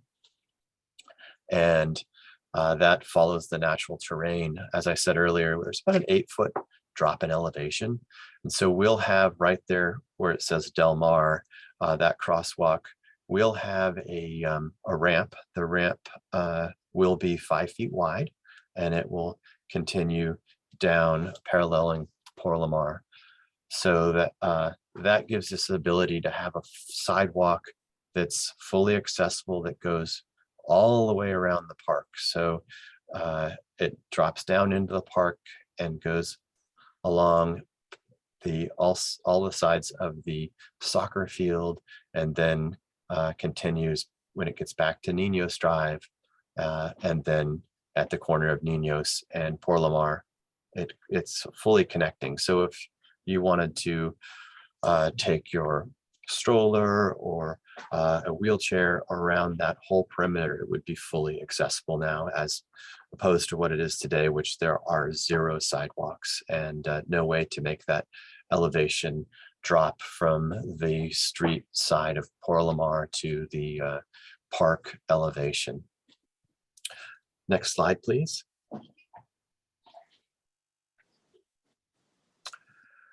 This slide really it is best to show kind of like vehicle circulation. I've talked a lot about the all the extra parking that we plan to have, but the slide shows the corner of Port Lamar and what we're calling Park Road, at that corner where Park Road and Calle Puerto Vallarta would start. We are changing the automobile circulation just right there at that termination of Port Lamar and Calle Puerto Vallarta, to allow for one way going towards from the park towards Calle Puerto Vallarta. That'll allow for us to not have so much traffic going through the park at that 40 miles an hour, taking that blind corner, and will still allow vehicles coming from Milpas to enter the parking lot from Port Lamar closer to the soccer field. So I said before, we reconfigured parking. We've got 31 new spaces on site, 25 new spaces off site. The off site parking, as I said, we had 0 accessible parking spaces. We're proposing 4 off site, and I think we have a total of 15 on site. Next slide, please. This is a kind of a drone shot from, say, the freeway looking at the park, and it really gives you an idea of what the accessible pathways would look like in front of the drop-off area for the bus, or right in front of the soccer fields, or around the new fitness area. The fitness area will be now fully accessible with the material, either a decomposed granite, or we're also looking at types of rubber mats that you can do more exercises on. Next slide, please. Here we have kind of that corner on Niños and Porlamar, and that's a number. Letter D is where the restrooms are, and we've kind of already gone over the where letter E is at the corner. We've got the playground, and we have the change in the parking on Niños Drive, and then we have a family picnic area kind of right off of where the zoo entrance is within the park. Next slide, please. And once again, this is another drone shot of the proposed, kind of showing as if you were over the entrance of the zoo looking towards the park, and really shows you the picnic area, the wide 10-foot wide pathways, or the 8-foot wide pathway that parallels along the perimeter of the soccer field. Shows you the natural turf that we'll have, that will be part of the youth baseball field, and also just a nice play area that's natural turf. Next slide, please. So we're getting to the end. I just have a few more slides, but I really wanted to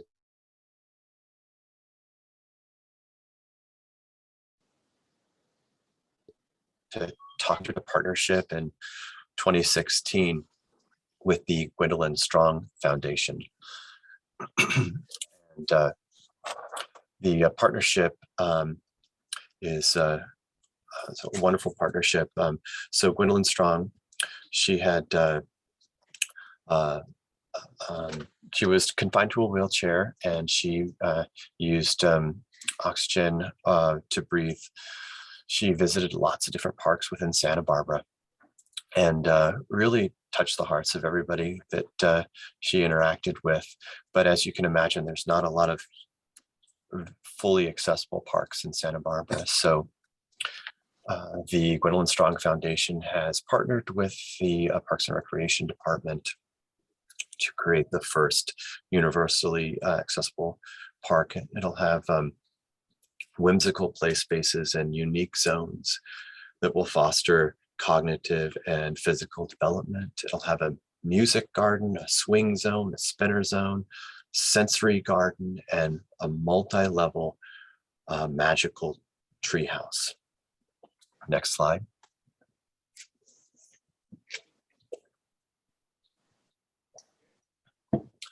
This is a proposed look that's a perspective, another drone view. It clearly shows those 4 accessible parking spaces along Niños Drive, right in front of the zoo. It also gives you an idea of at the corner of Niños and Porlamar what that fully accessible 3-story magic tree house might look like. And also you can see those red toadstools that kind of anchor the family picnic area. Next slide, please.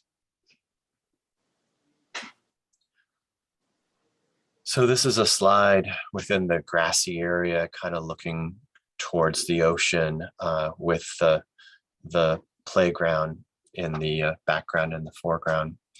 Within this playground, you can see the music garden and all the different elements that the children will be able to make these different noises with.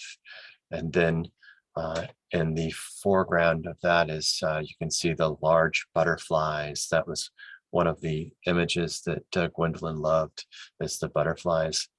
And it'll be a signature of the playground. And then just past the butterflies is our swing zone, all these different elements that you can swing that are fully accessible.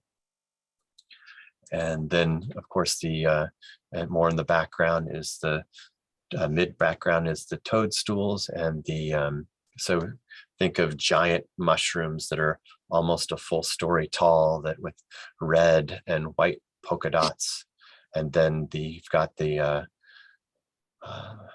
accessible picnic tables, and just past that in the background is this magical treehouse. You can barely see that there's a ramp that kind of twists and turns around that will take you up to the third level, which will have a secret library with all sorts of different books for children. Next slide, please. So this is a image of our restrooms. These are restrooms that are self-cleaning, and the doors are automated, so they open and close, and they lock only for a certain number of minutes.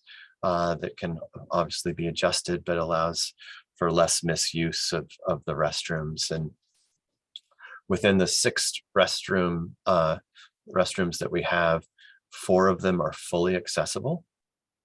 And then 1 is also a changing room with a changing bench that is fully accessible. Next slide, please. So just in conclusion, I wanted to thank you for giving us an opportunity to present our project today. This is going to be a fully accessible park that will meet all of today's accessible requirements. And as I said earlier, we are in the next phase of starting the design development and then going into construction drawings, and don't expect to break ground until 2023 in probably the fall. Thank you very much.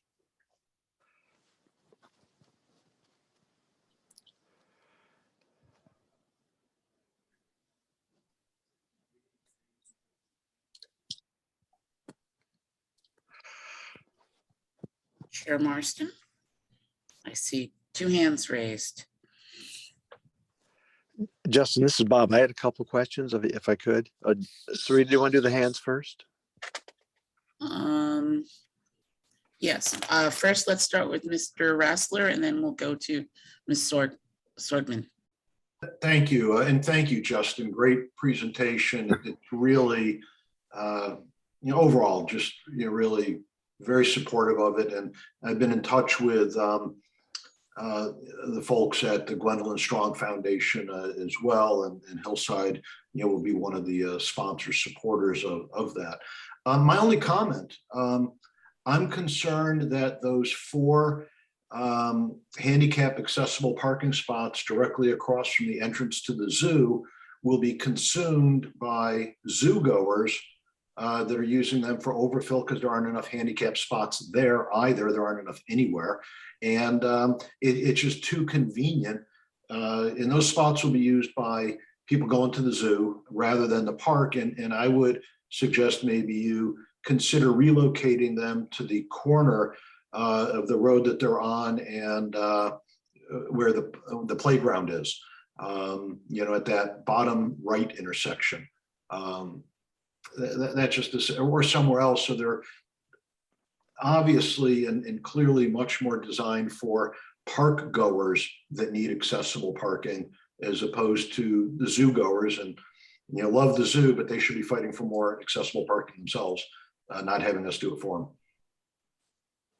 To kind of address your comment, we did look at putting them in different locations, and the one thing we were trying to do is get it closer to a path of travel for getting to the playground itself. These are in the right of way, so they're technically not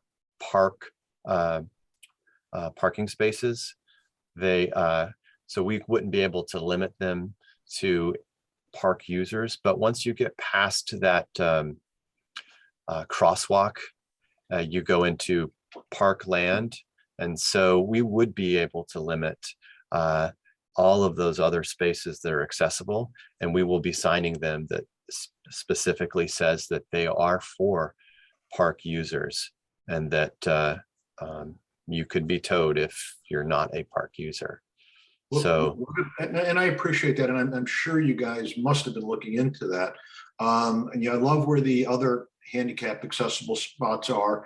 What about perhaps in the lower left parking adjacent to the soccer field? You know, so you got exactly, and I would come down lower. So you're right by the ramp or by the walkway that goes towards the playground. It also then has them on both sides of the park rather than all on the right north side. right where that where the arrow is or was Right there. yeah, so those are actually accessible parking spaces. Yeah, I see the blue. I couldn't tell if those are cars or. Yes, those are actually accessible parking spaces. And Ms. Sorgman was the one that recommended that we add those in that location because that is a possible location that people would use to get to the restroom. Exactly. No, I think that's great. I couldn't tell if those were, cars drawn in, if those were, those little X or handicap blue things, but glad you have some over there. There's actually 6 in that parking lot, along along that whole area there. Excellent. Thank you. Thank you, Justin. Absolutely. This is Nick Coons. Can you hear me? I can hear you. Excellent. I want to commend you and thank you personally, Mr. Van Mullen, for the presentation.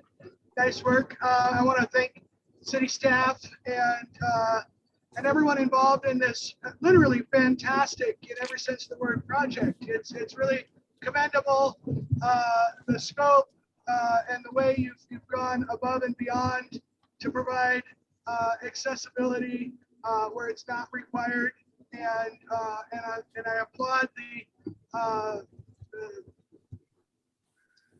group effort, the collaboration with the Gwendolyn Strong Foundation, and I hope the foundation will continue to be involved with the city moving forward on smaller projects within the park system where there's a lot of accessibility needs. I hope that the city doesn't see this as an answer to all of the accessibility problems within the park system. I did want to ask for one clarification. You kind of went over the exercise area pretty quickly, and I wonder if there is any. I heard DG was going to be used in some of that area, which I think that has some accessibility issues, and I wonder if there was any accessible fitness equipment as part of this. I see this really great project here, and if there was an element like fitness that didn't have accessibility, I'd be slightly disappointed by that. Thank you. Yes, Commissioner Coons, if I could address your comments. So I think we started with decomposed granite, but we are in the design development stage now, and we've had multiple meetings with our fitness stakeholders, and I think we're going more towards a rubber mat, not so spongy like that you would have on a playground, but more something that you'd see actually like an indoor-outdoor rubber mat that you might see in a gym. And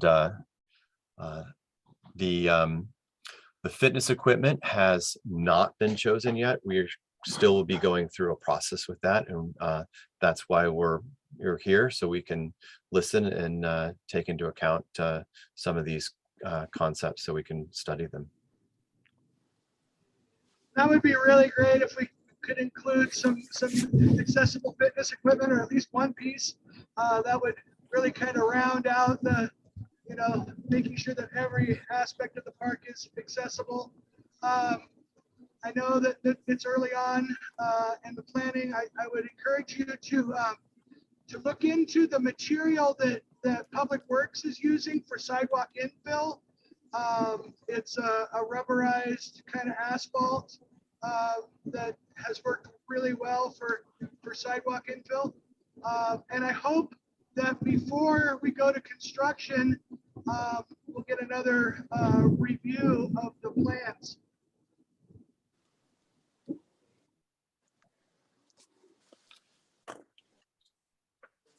Thank you, Mr. Chair. and Commissioner Coons. We'll definitely have that time because it'll be probably another year. Justin, this is Chair Marston. I have a few questions. Has this been reviewed totally by the building department yet for accessibility? I'm not sure what stage it's in. Oh, yes, Chair Marston. This project went through the DART, so the design review team. So part of that was just a preliminary review from Miss Sorgman, and we had incorporated those comments, but of course we haven't gone into a full accessible study yet. So I'm sure there'll be other things that we'll need to look at. Okay, that's good to know because I had some questions, but some of them will probably be caught when you go through the full plan review. In front of your exercise equipment, there should be some kind of a pad, at least for the wheelchair users. I don't know what kind of material you're using in that whole exercise area. So could you first answer what kind of material do you have planned for the exercise area? Yes, Chair Marston, we have not chosen a material yet. As I said, Okay. that we are working with our fitness stakeholders, and we had originally proposed decomposed granite, but that was something that they wanted something that you could do more fitness on the ground, and that's not a material that they were comfortable with. So Okay. we're looking at different materials, probably going to some type of rubberized surface.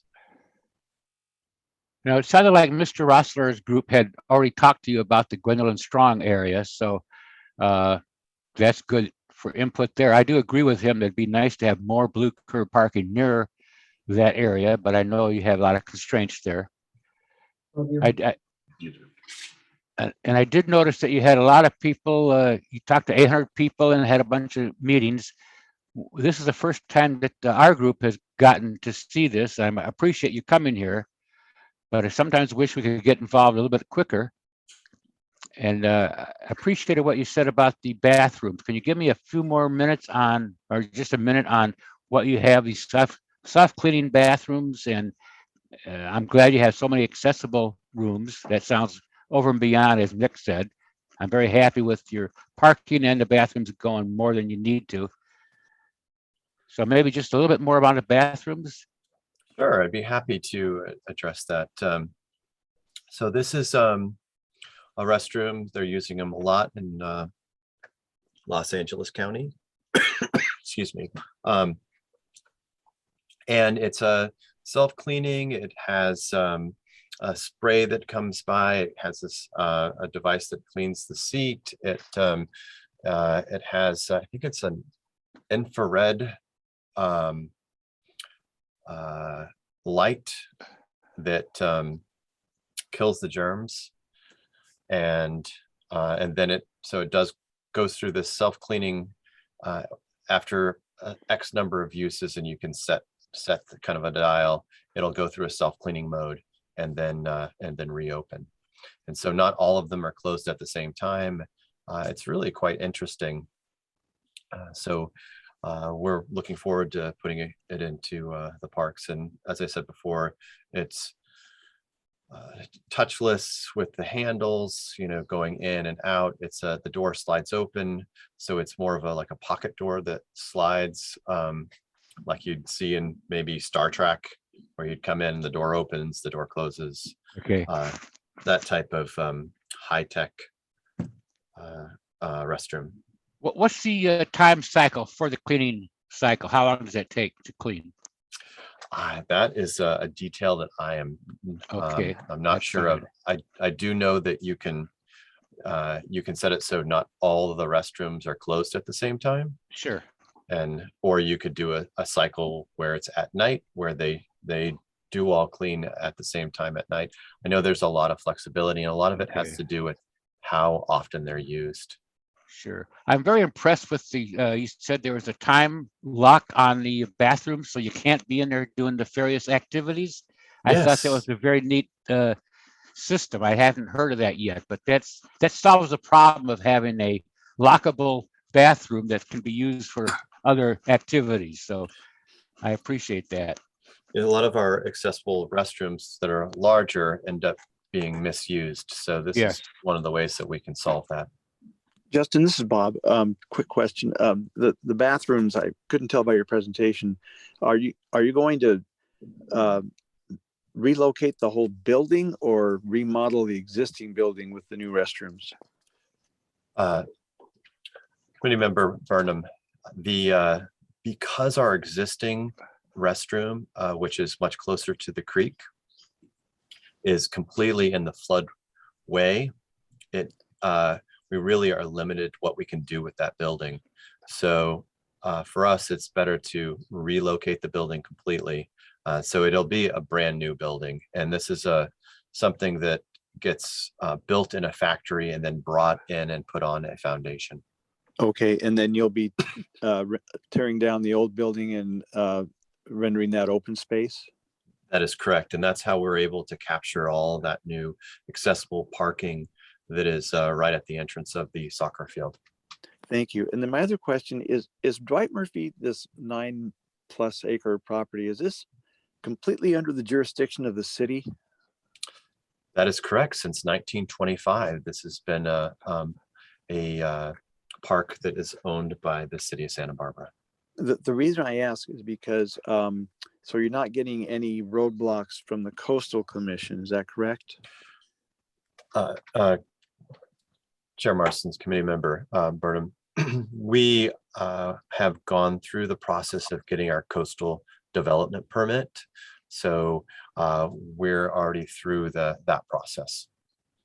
Okay, because the reason I ask is I know there's another entity over at Pershing Park, and apparently it's owned partly by City College, partly by the city, and partly under the jurisdiction of the Coastal Commission. So there's a nightmare there as far as trying to do any renovations, particularly because of the Coastal Commission. I was hoping that was not the case with Dwight Murphy. That is correct. We're just far enough away that we still need to get a coastal development permit, but we're through that process. Thank you. All right. Is there any other comments or questions for Mr. Van Mullen? Yes, I see. Yeah. Oh, sorry. Sorry. This is Nick Kuntz. A couple more thoughts. I heard committee member Rassler speak to concerns about the parking adjacent to the zoo. And I wanted to share another perspective on that. I'm encouraged. The zoo seems inclined to keep the limited minimum number of parking spaces. And I think it's a sad matter of limited space and economics that they want to keep it to the minimum. And I have been in the situation where I've not had overflow. And I think that it's completely appropriate to have this shared accessible parking in the public right away. And with regard to the limited time on the self-cleaning bathrooms, I think that's a great idea. I understand the potential for misuse. I am only concerned about what that time frame will be, because the disabled may need extra time to use the facilities. I know it takes me longer than the average bear. And then, I did want to hear from staff about how I've heard recently about a proposed footbridge from the east side to this area, and I'm supportive of that, and I'm curious how that might play into this project. Chair Marston, Committee Member Coons, regarding that overpass, it is in just the fledgling stages of not even design, but more of talking with neighborhoods to see if it is something that they want now that the Cacique underpass has been created. So if it does go forward, what we did is we kind of left an area in our design, so it would be easy for a footpath that would come from this pedestrian overpass that would come into the park and then be able to go right into our sidewalk system and to the beach or wherever, the zoo or wherever they end up going. So we have master planned it in, but the Parks and Recreation Department has no idea if it'll happen or not. Wonderful, thank you. I'm glad that we're prepared to accommodate if it does. And regarding times for restroom locking, please let us know if there's a certain range that you think would be a good range to stick with.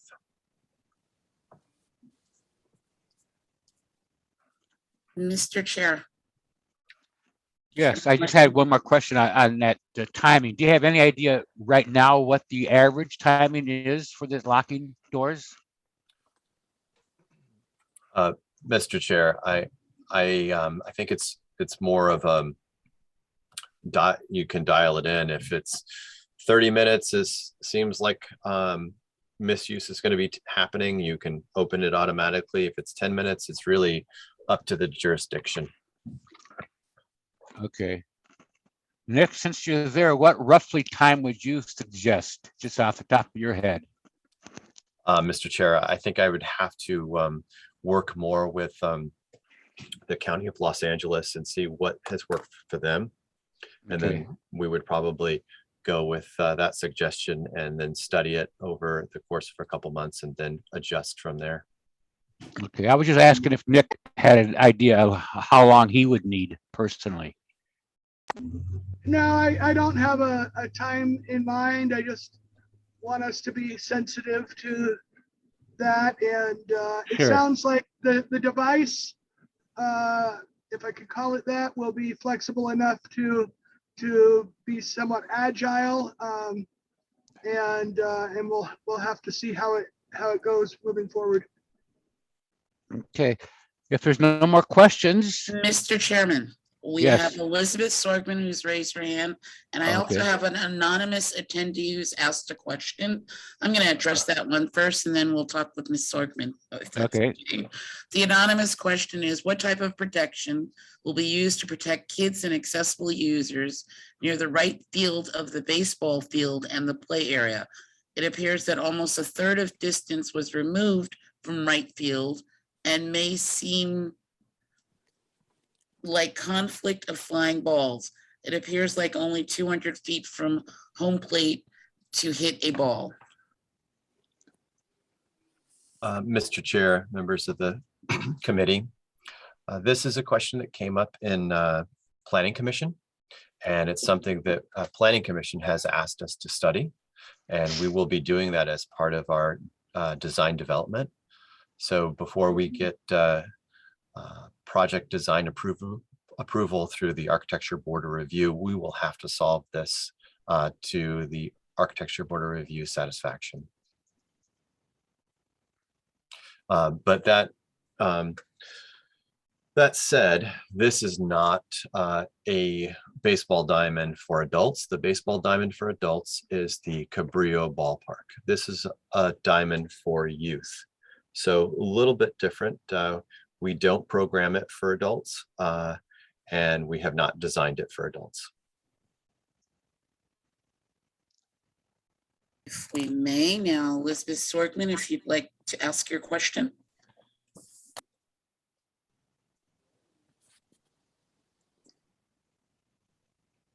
Can you hear me? I can hear you. Hey, Justin. Hi, Elizabeth.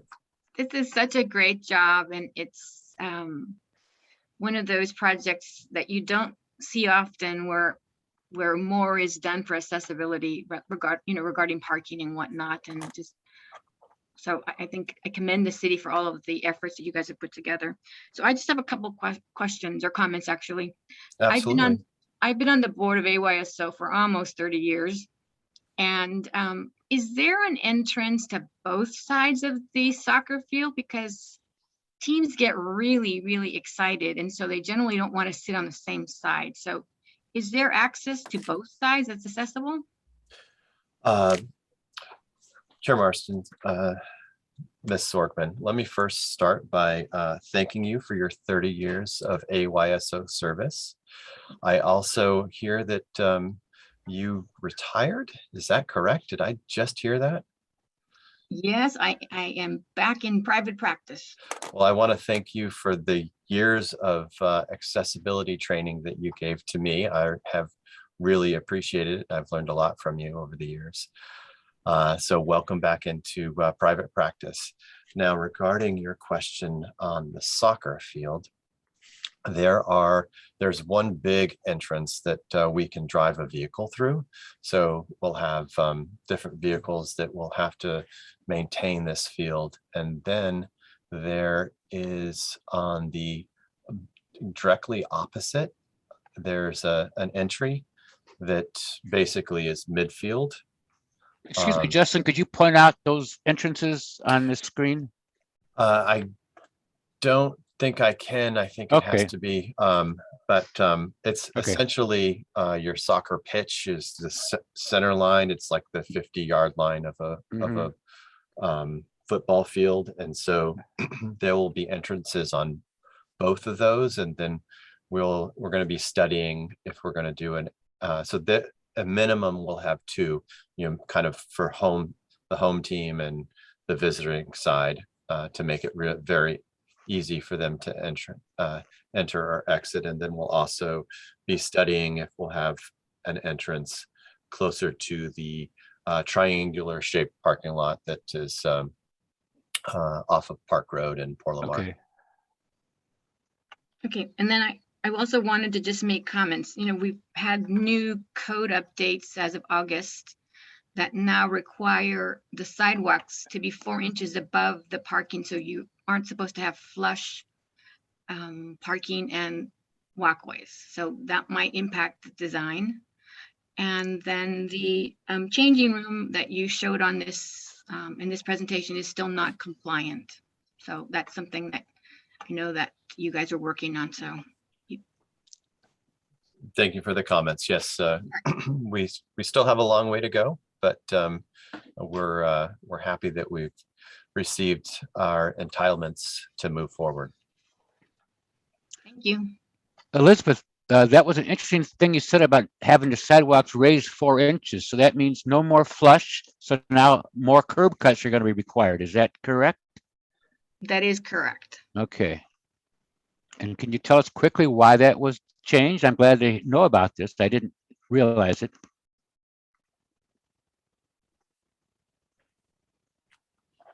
Mr. Chair, she's muted. Okay. Well, I can talk to her offline about that. No, I Jim? was gonna say, I can speak. I'm sorry, I didn't realize I muted myself. So the state looked at all kinds of complaints because when you have flush truncated domes and the vehicular way, generally designers don't allow enough space. So you would have only 1 foot of concrete and 3 feet of truncated domes that made it difficult for people in wheelchairs Okay. to travel. So Okay. in their Answers my question. wisdom, they decided that they would have the requirement for it to be raised. Okay, I understand that. There has been a problem even here in town. There's places where they put the truncated domes right on the sidewalk. So thank you for that. All right. Any other questions for Mr. Van Mullen? Okay, thank you for that very good presentation. And now we have another presentation.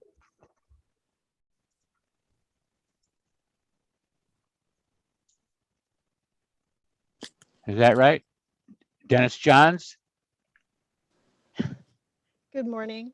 Good morning, committee members. Thank you, Chair Marston. My name is Denise Johns, Associate Planner with the city's Parks Department. We have for you this morning Eastside Neighborhood Park Improvement Project. And the purpose of this presentation is to share with you our project and to receive your comments. The park is located at the intersection of Soledad and Yananali Street. It serves a predominantly Hispanic, moderate density neighborhood.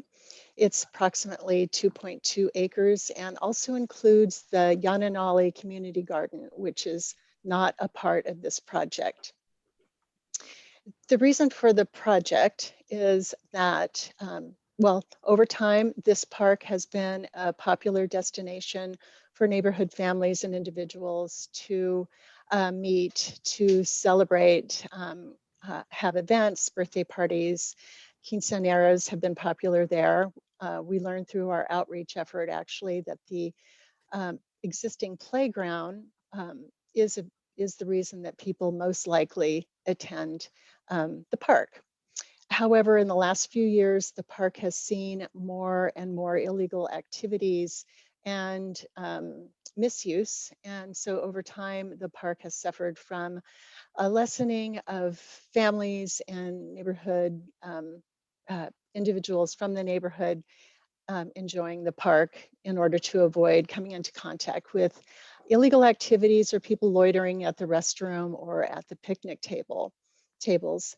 So the purpose of this project is to address the park safety and misuse issues by improving and increasing opportunities for neighborhood and family gatherings, casual play, to create a safe, accessible, attractive park. So what we have here is an improvement plan that was developed after our year of public outreach. To date, we've had 17 public meetings, and we've also collected information from the neighbors, especially during COVID, through our online survey. And what we have learned from the neighbors and who have attended our events is that the park needs to stay a casual, welcoming, open, friendly, family-oriented, and safe environment. They also requested a couple things that I will take you through in a moment. Today, the park includes a playground, which is visible to the right of the screen in purple, existing playground for children ages 2 to 5. Also, the park includes a restroom, which is actually a little bit unusual for a neighborhood park, but includes a restroom. And the park is almost shaded, almost half 40% shaded by mature oak trees.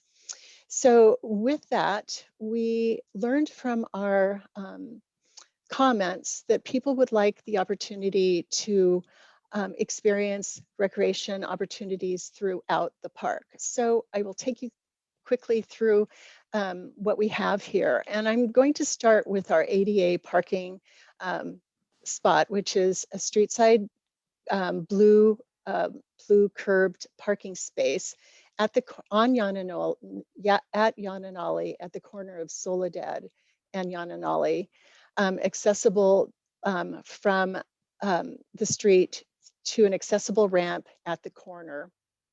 If you travel generally north, which is to the right, you can access the playground for ages 2 to 5, the area in purple, and continue on through the park and with stops at fitness equipment stations.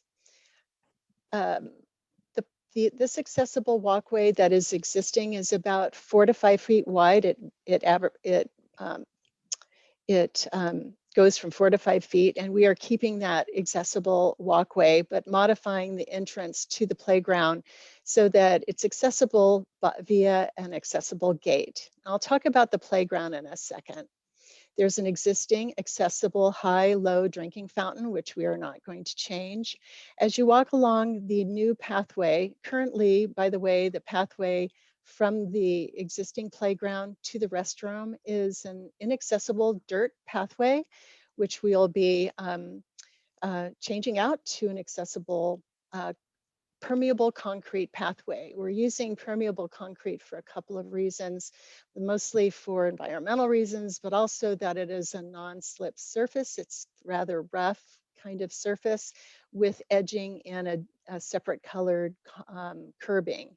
And that helps with visibility against the either turf or the mulch adjacent to it. As you walk from the playground, again, towards the restroom, for example, we have accessible fitness equipment. This is also at the equipment is accessible via at ground level and is on the accessible route. We have included a loop, which is about 48 inches wide, excuse me, just as a just a fun access route around the park for additional exercise loop, where as you go through the loop, you'll stop at the new playground, which is, both playgrounds are new, by the way, but this is a new location for yet another playground. So we're adding another playground, which is also accessible. And this is for children ages 5 to 12.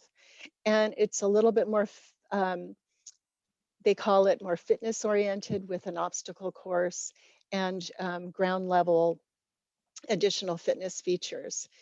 This, as the other playground, this playground is encircled with a low fence and is entrance is through an accessible gate, and all of the play features in this playground are accessible at ground level.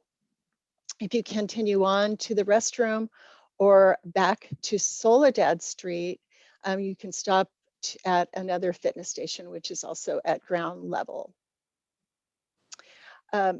The primary new walkway is about 5 feet wide, and the new the loop is about 48 inches wide. Some of the other features that we've included, or I should say modified, as a result of our meeting with the neighbors, especially individuals who live across the street, have requested that the park be free of picnic tables and benches. And this is for security reasons. The park has over time been a site for quite a bit of loitering. And so they've asked that we not include the picnic tables and allow people to use the event space as drop-in areas. So what we've done, we have removed all of the inaccessible picnic tables and benches thus far. And during the project, we will also remove and relocate inaccessible litter containers, trash containers. So what we've added is a drop-in picnic or event space that can be situated in any way that a user would like. We've kept the natural turf area that was explained to us to be a very important feature of the park. And then just going back to the playgrounds, starting with the playground adjacent to Jan and Ollie. It is, again, for children ages 2 to 5. This playground meets or exceeds the accessibility standards for play components. And it, because of, we've also added picnic tables and benches within the playground. And the reason for that is, as I'm sure as you know, the city does have an ordinance which does not allow adults to within a playground unless they are attending a child. And so within this fence encircled playground, we thought it would be safe to be able to allow places for caregivers to sit or enjoy a picnic within the playground. And then the other feature as well for the picnic, for the playground for children ages 5 to 7 along Soledad, we have a covered obstacle course feature there, as well as benches. The benches we've indicated on our construction plans, and we are in plan check now to learn any additional changes, but we have included in for our equipment and picnic tables and benches, a clear space for mobility. And Our next steps, as I mentioned, we are in plan check. We have received this year a grant from community development and are in process of developing and finalizing our construction plans and hope to be in construction early next year. And that concludes my presentation. I'd be happy to answer any questions. This is Chair Marston. Thank you very much. I have a few questions. You might get these checked at when you have the plan checking, but I think I saw that you had mulch on one of the paths. Can you address that? Yes, we have a mulch ground cover. Some of that is because of the drought, and it's undeveloped open space at this time. Okay, I thought I saw that you had mulch on a pathway, so that's not Oh, yeah, no, allowed. Yeah. no. And you know, every 200 feet, you're supposed to have a passing area, 5 by 5 foot. I don't know, I can't tell from your map whether you have that passing area, but I'm sure plan check will catch that. Right, hope so. Yeah. And so you're saying the only place with the picnic tables is the children's playground that's not open to unaccompanied adults, right? Correct, Okay. at this time. Okay. Denise, this is Bob. First of all, I think you checked in around 3 hours ago, so thank you for hanging with us for all this time. My goodness, I was thinking about you and wondering how that was going. My question is, what exact corner, if I go east on Yananali and I'm approaching Soledad, what corner is the park on exactly? Right, Chair Marston and Committee Member Barnum. So if you are going, that would be sort of generally south on Yananali. It's on the, I'm going to call it the corner would be, hold on. It's on the corner of Yananali, so. Okay, I'm a little confused because Yananali, it says east and west. So if I turn left off Milpas onto Yananali and I pass Alisos and Voluntario, and I'm approaching Soledad, what exact corner is the park on? Got it. It's on the northwest corner of Yananali and Soledad. So the near corner as I'm approaching Soledad on the left-hand side or the right-hand side. Right, correct. As you're on, if you were on Soledad going towards Yananali, it would be on the right-hand side. Another way to think about this too is the park is across the street from Franklin Elementary School. Oh, yes. Okay. And about 800 feet walking distance from Franklin Center at the corner of Montecito and Soledad, if you're familiar with that. There's a bus stop there.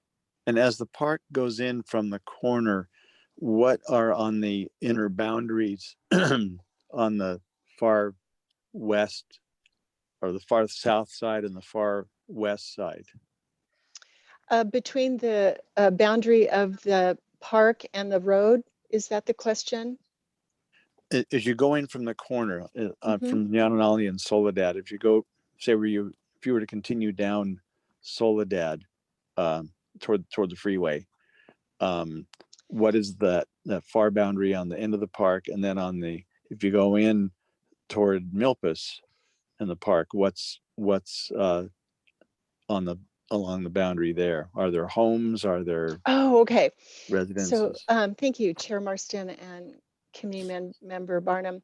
So as you're traveling towards, I guess, the freeway on Soledad, and you would be, in that case, walking with the park on your left-hand side. After you pass the park, you would be next to residential, you'll be next to homes on a sidewalk. And then at the intersection after that is the school. And if you did cross the street, you would then be walking next to Franklin Elementary School. And then across the street from that is another park, Sunflower Park. Did I answer your question? I'm not visualizing what you're talking about because if I was walking down Soledad from Yananali, I thought the park would be on my right-hand side. If you are walking towards Yalinanali, it would be on your right-hand side. But if you were turned around and walked towards, I think, the freeway, and the park was now on your left, and you passed the park boundary, you would be walking in a residential neighborhood. And then just to explain that a little bit more, the essentially the three corners of the park is residential. So it is a moderate density neighborhood. Right, okay. Denise, this is Chair Marston again. I checked my notes. I noticed in your community garden legend, number I says mulch pathway over firm, stable, natural earth. So I don't think that should be there. Do you see that? Yeah, that's part of our, that was part of an, Chair Marston, thank you for the question. That is part of an exhibit that we have, and that the community garden actually is not a part of our project at this time. Right. And has yet to be developed. And okay. And I have a few other questions about the exercise area.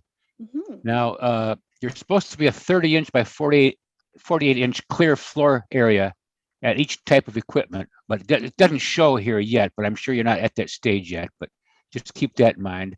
Thank you. you. Then I have a question. Is there any inventory of the playground and exercise equipment that shows how each type of activity is being made accessible?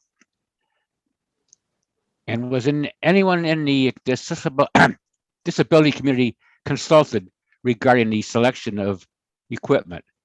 And remember that in front of each of the accessible pieces of equipment, there should be a 5-foot by 5-foot pad. So just questions on the exercise equipment. What have you looked at? And how is it going to be accessible? Or yeah. Yes, as part of our plan check package, we have a detail of the accessible route to each play component, detailed for our plan check purposes. And we would welcome review with anyone on the committee to help us finalize the playground equipment. Okay, thank you. Are there any other questions for Denise? Yes, this is Suzanne Tejada. I just had a question regarding the restroom, the existing restroom. Are there any proposed changes to that, or is that just staying as is? Thank you, Chair Marston and Committee Member Tejada. Actually, the restroom, I neglected to say, has been completely remodeled this summer. Okay. So it's probably less than 6 weeks out of its remodel, and to meet current accessibility standards. Great, thank you. Are there any other questions? Mr. Chair, I believe Ms. Sogman has a question. Oh, good. Sogman. Okay, thank you. Hi, so I was looking at, I guess, just a Google Street View, and that ADA parking is not compliant. The unloading zone is supposed to be on the passenger side, and you're not allowed to have someone travel down the street to get to the corner curb. So is that going to be upgraded as part of this project?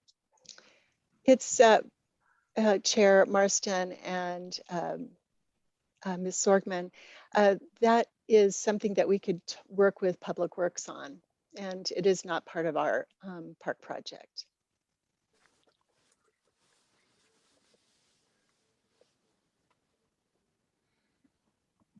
Okay, any other comments? Yeah, this is Nick Kuntz. I'd like to make sure that the Parks Department gets some sort of guidance from us that that staff does look into working with Public Works on making sure that the accessible parking in the public right of way is brought into compliance. So noted. Should we put that on the minutes or just have Brian make sure that he's got that on his to-do list? Brian, can you take care of that item about the accessible parking? Yes, we can look into that one. That is the on-street parking, Yes, this location. Am I correct? There is no off-street parking at this facility. Is that correct? Chair Marston and Committee Member Nunes, that's correct. Kuntz. Well, thank you. If there's no other questions, So I'm assuming, I guess, Ms. Sorgman and her CAS background might be able to speak to this. There's probably no requirement that the city bring this up to code for the on-street in the public right of way, but perhaps, you know, this could be seen as a priority item for future upgrades.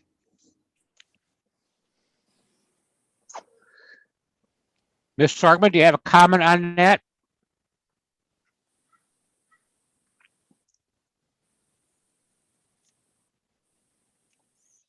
Mr. Chair, I believe she's unmuted. No, I've unmuted myself. It's a Title II project, and if this is, you put it on your plans as the accessible parking for this park, it would be required to be upgraded because path of travel includes parking, the sidewalk, the restrooms.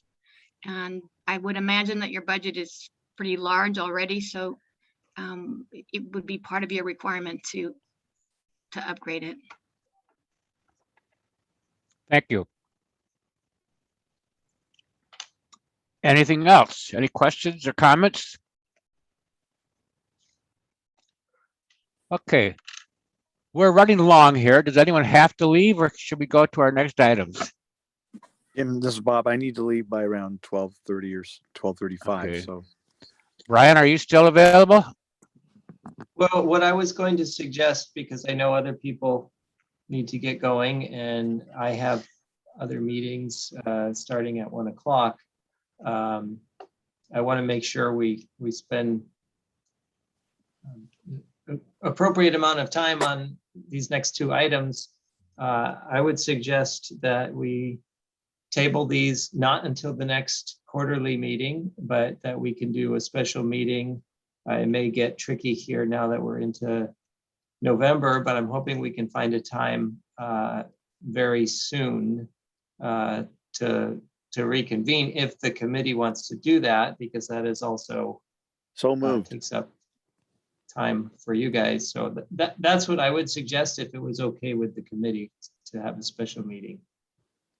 This is committee member. Yeah, Committee Member Kuntz would vote for a special meeting. This is Chair Marston. I think it's fine too. Can we try to do it within the next 2 weeks or so before Thanksgiving comes? Is there any way we can get it done? Yes. Is that a yes from Brian? Yep, we can try to do that for sure. Okay, well, thanks everybody for this. So we're going to try to have a special meeting in the next couple of weeks to do these last two items. And I appreciate all the work from the Park District. Yes. And the two good presentations. And if there's no other comments, I would look for a motion to close the meeting. So moved. Okay. Second. All right. Thank you, everybody. Thank you so much. Thanks, Jim. And thanks, thanks, Rochelle. Good to see you back. Thank you. Bye-bye. Bye-bye. Bye, everybody.